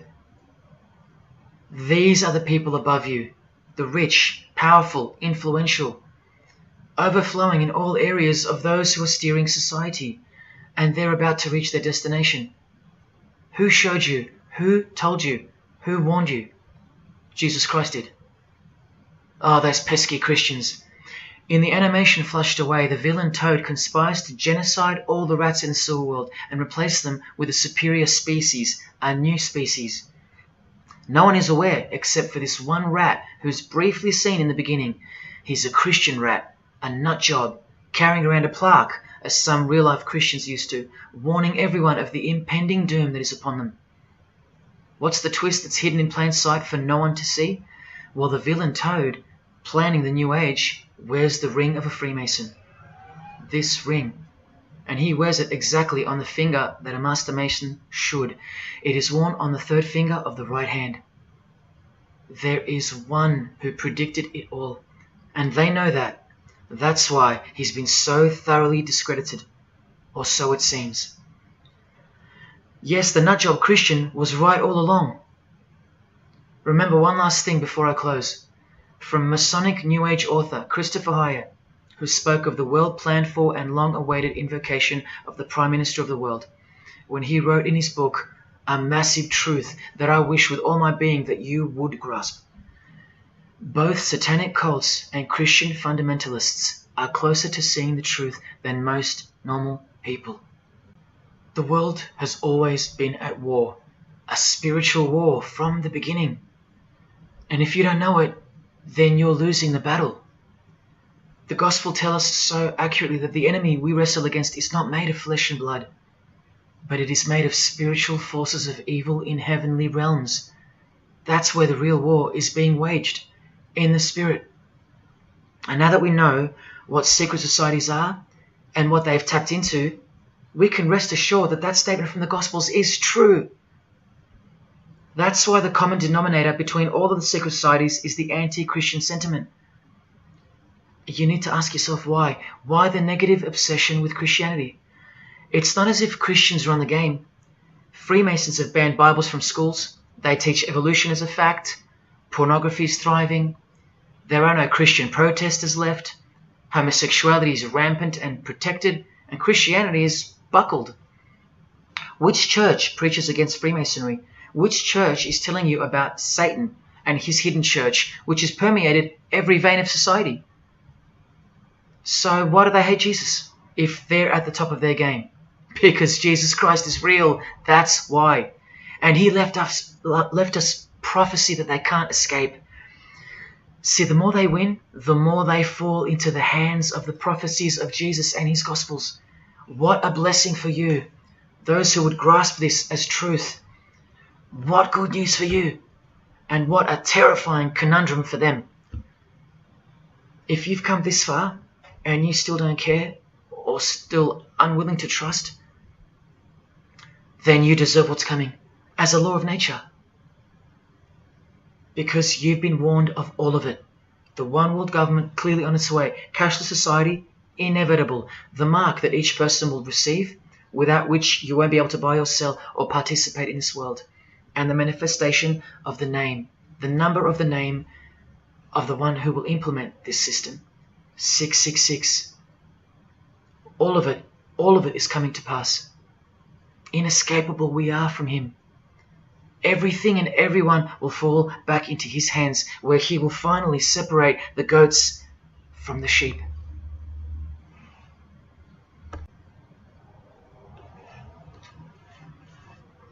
Now watch the Bible destroy Freemasonry like no other book in 2 minutes. Regarding their lodges and obelisks, their heart is faithless. Now they must bear their guilt. The Lord will break down their altars and destroy their sacred obelisks. And speaking of the bloodline that gave birth to Jesus, God says, "You shall not set up for yourselves a sacred pillar, which the Lord God hates." See what you're up against, Freemasonry? While Freemasonry meets and speaks in darkness and secret, Jesus said, "I have spoken openly for all the world to hear, and in secret I have said nothing."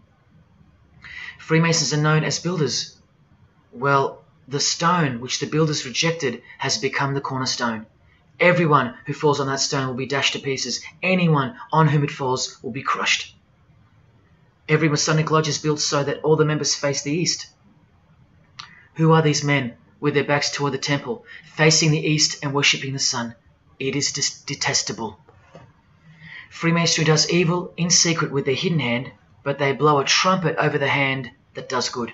But Jesus says, when you give to the needy, do not let your left hand know what your right is doing. Your good deed must be in secret, and your Father who sees what is done in secret will reward you. You can't become a Mason if you're broke, blind, maimed, or have a criminal record.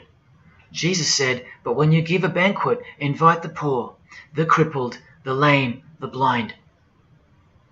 Freemasonry takes pride in its secret rituals and is hungry to rule the world. The Gospels say that their destiny is destruction. They make appetite their God. They take pride in what should bring shame. Their minds are set on earthly things. Freemasonry believes that the light is but darkness visible. The Bible says, woe to those who call evil good and good evil, who put darkness for light. And Jesus further said, if therefore the light which is in you be darkness, how great a darkness that would be. Freemasons spend their whole lives taking gruesome oaths of secrecy. Jesus said, but above all things, my brethren, stop the practice of putting yourselves under oath. Freemasonry is built upon a hierarchical system, a pyramidal system. Jesus said, for everyone who exalts themselves will be humbled, and whoever humbles themselves will be exalted. We could go on, but we're going to end on this one. Exclusively written for the practices in the lodge room of political Freemasonry. A troublemaker and a villain who goes about with a corrupt mouth, who winks with his eye, signals with his feet, and teaches with his fingers, who plots evil with deceit in his heart. He always stirs up conflict. Therefore, the disaster will overtake him. He will suddenly be destroyed. That is Freemasonry through and through. And apart from the man in the mirror, prior to your baptism of the Holy Spirit, Freemasonry is the villain. They do go about with a corrupt mouth as they are sworn to secrecy. They do proverbially wink with the eye, making the one eye. They most certainly signal with their feet and teach with their hands and fingers. In the lodge, I can vouch. And they do plot evil, stir up conflict, in order to further their goal of the New Age and the New World Order, the greatest conflict being up ahead. But thank God Almighty above, the verse also tells us that disaster will overtake them, and they will be destroyed. One frightful and glorious day, you can count on that. Because the only thing you can count on in this world, more than death, more than taxes, is the Son of God.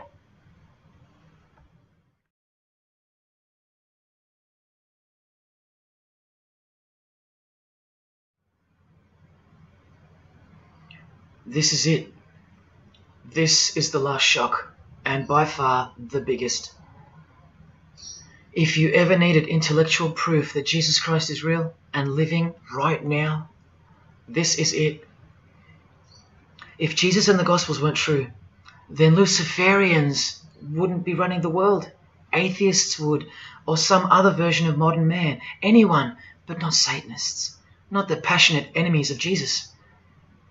If Jesus wasn't real, then so-called Satanists would be scattered here and there over the world in little local covens by silly teenagers rebelling against society and living in their own la-la land with their own little make-believe devils, being make-believe rebels. But no, people who believe that Lucifer is God run the world from top to bottom.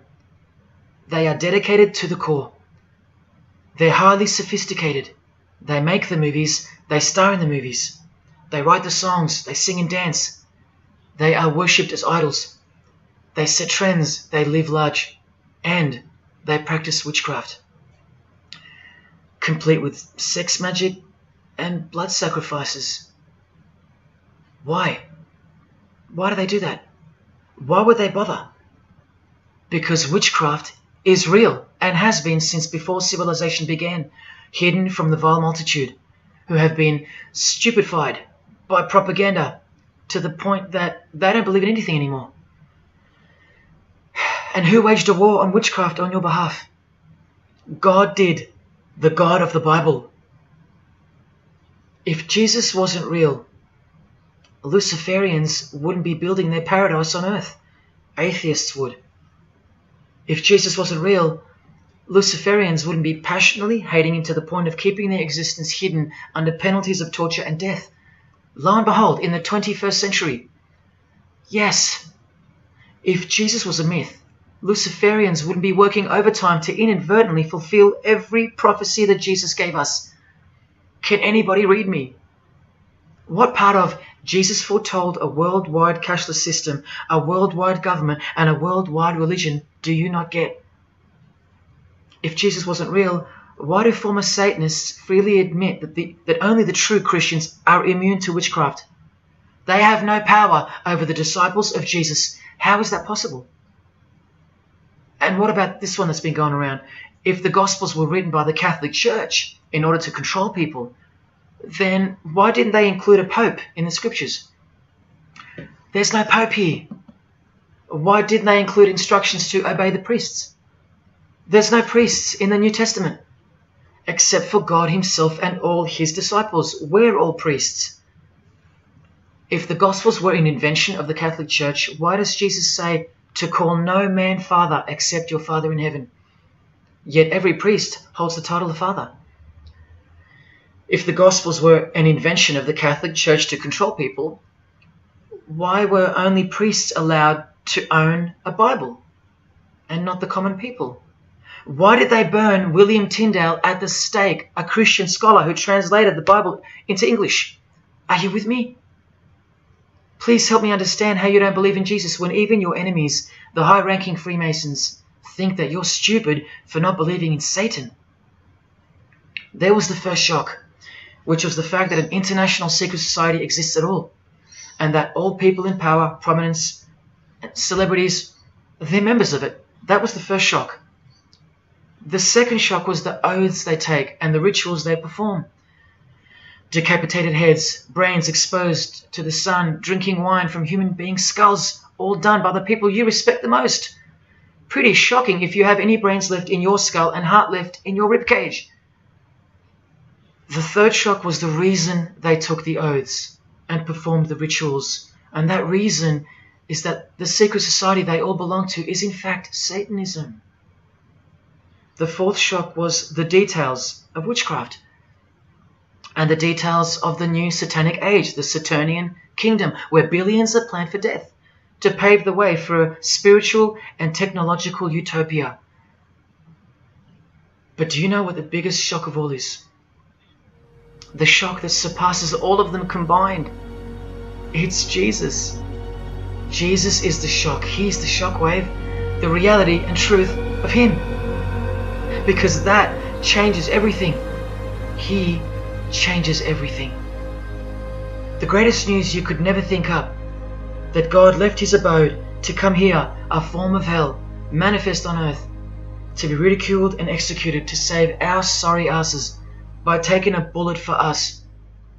Don't worry, his second coming won't be so sacrificial. Better start fearing like you fear a cop and like you fear a judge. Oh, I know you tremble in front of them, but you don't fear God? Oh, how we love the darkness and sin. Possibly you, loved gossip, you loved sex and porn, you loved sodomy, you couldn't stop lying, you couldn't stop cussing, you loved your idols, singers, actors, sports people, sports teams, putting people who fart, smell, and eventually die on a pedestal. You just couldn't cut yourself off from the ways of the world. Purity? Who wants to be pure? I have to be pure? I have to live holy? Stop sinning?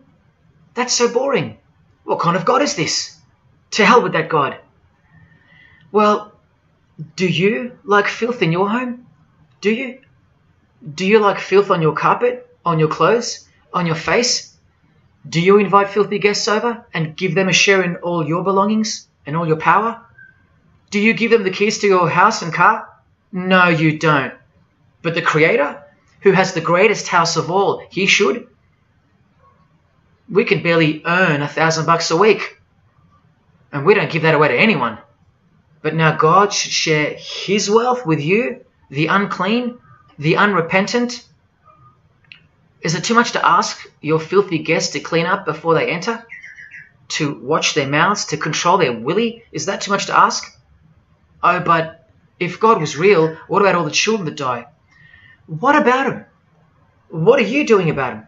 Are you still stuck on which phone you're going to upgrade to or what's for dinner? Why don't you leave your abode, your luxuries and your loved ones and risk it all to go save some children yourself? Oh, but what about all those who've never heard of Jesus? Let me ask you, what's your excuse? I know they have one, but what's yours? You've heard of him. Every morning you wake up and look at the calendar is a testament to his name, because it's 2021 in Australia, it's 2021 in Brazil, it's 2021 in China, it's 2021 in every single country in the world. So let me ask you, 2021 years since what? Like I said, just waking up in the morning and knowing what day it is a testament to him. But if God was real, why wouldn't he just show himself? Show himself to who? To you? You can't even get on your knees and repent. You can't even hate sin and scream out to him. So why would he? How do I get the girl if I don't ask her out? And if I do, maybe she rejects me the first time and the second. How bad do I want her? How hard will I try? Most haven't even knocked on his door. Well, I did. I just kept knocking and knocking, and then I started banging and banging. I refused to leave his porch. I lay there like a hungry puppy. But even when he answered the door, I did the runner, because he was too big for me, and I loved sin a little too much. Yet he still left the light on for me. But here's the craziest part about people who ask me why he doesn't just show himself the way they'd like him to. Their hearts have been so hardened that even if he did appear to them, in 2 weeks they would go back to being their old self, and he knows that. That's why. They might even forget it ever happened. Oh, that was just a crazy day. That was probably all in my head. Oh, how we love to make excuses. But if God was real, what about all the other gods? What other gods? Did Buddha perform a miracle for you? Did he affect a plethora of witnesses? Were his followers stoned to death, sawn in half, eaten alive? Did historians of his era leave any trace of him? Did he prophesy all the kingdoms that would appear on earth, and in what order? Did he foretell of worldwide floods, of enemies that would despise his followers, use his name as a cuss word, and eventually attempt to set up a world kingdom? Did his appearance change the calendar from one end of the world to the other, and predict that his appearance would in fact change the calendar? What did the Prophet Muhammad do for you? Apart from stealing Jesus from billions of people and corrupting the Gospels, did he dedicate his entire life to sinlessness? Did he remain celibate so that his blood could make a difference in the hidden realm? By the science of sacrifice, which is practiced in secret every day, in order to shield your very soul? No, he didn't. Instead, he had 11 wives. One of them was 9 years old, and he lived like a king, while the real king lived like a slave, and died like one too, and washed the feet of his disciples, while demons trembled at his name and presence, and still do. And let's not even bother with the other pagan gods, Osiris, Odin, Vishnu, all inventions of fertility cults that worship the sun, sex, genitals, death, destruction, agricultural religions. Did anyone else apart from Jesus Christ ever say the words, I am the truth? Have those words even ever come out of someone's mouth? I've heard of, I know the truth, I have the truth, but I am the truth? That doesn't even make sense. Unless truth itself was once upon a time born on earth as a man. Well, of course he's the truth. Where are all the heart-wrenching, knee-buckling testimonies about the indescribable power of this Holy Spirit, which comes in to sweep you off your feet and drown you in its tides, changing you forever? Where are all those testimonies? I'll tell you where they are. In the Christian column. That's where. Oh yeah, you'll get them here and there in every genre, but Christian testimonies simply outclips the rest. Where are all the life-changing, electrifying Hindu testimonies? The Muslim testimonies? A Muslim, Buddhist, or a Jew on the street corner, or from the proverbial rooftops, shouting the truth for all to hear, no matter the cost, because they love us that much, because he loves us that much? Where are they? And Freemason testimonies? Have you even heard of one of those? Satanic testimonies? You ever heard of one of those? A Freemason on his knees sobbing from joy because of the overwhelming knowledge that Lucifer loves him? No Mason or Satanist has ever done or heard of such a thing. But the biggest cult in size is the cult of society. Where do you think the word culture comes from? And the TV, the doctors, the idols, the PhDs, the scientists, they are the priests of the cult of society. You atheists think you don't live in a religious world of your own, filled with daily rituals and daily worship? Even your beliefs require faith in what your priests teach you. Evolution, no proof. Age of the earth, no proof. Distance of the sun, all faith-based on what you are told by strangers. You can see the rings of Saturn with your telescopes, but you can't see the buggy on the moon that was left behind in 1969, yet you still believe, because you have faith. Don't you worry, no matter who you are, you live in a religious world, because life is religion. And if you're still in the I'm not religious category, think again. You all worship something or someone, and your religion is futile. But for you, for the one, whoever you are, remember the advantage that evil has over good. A little good doesn't destroy evil, but a little bit of evil destroys all good. See this glass of water? One single drop of poison is enough to render the whole lot useless or deadly. That means that 99% of the goodness and purity of that water amounts to nothing, all because of one single drop. The whole glass is evil. And so it is with the human soul. You better believe it. Does anyone go out with a stain on their face or on their shirt? You think the soul can't be stained? Think about it. Just one lie makes you a liar. So you can't go where life is, stained with death? Now, in case someone thinks I'm playing the high and mighty role, I tell you this. I used to be a liar. I used to be a pervert. I used to be a drunkard. I used to smoke all kinds of poison. I used to have angry outbursts, use a filthy mouth, indulge in filthy humour. I used to. Past tense. But no more. He finally summoned me. He called my name for the last time. He took my dog, then my music. He took my band, broke it all, and broke me, flooded me clean. He sent for me. He woke me up from a deep sleep. on a high-speed midnight highway with a whisper, an actual whisper in my ear, and only meters between me and a concrete wall with my name on it, because he knew I had it in me.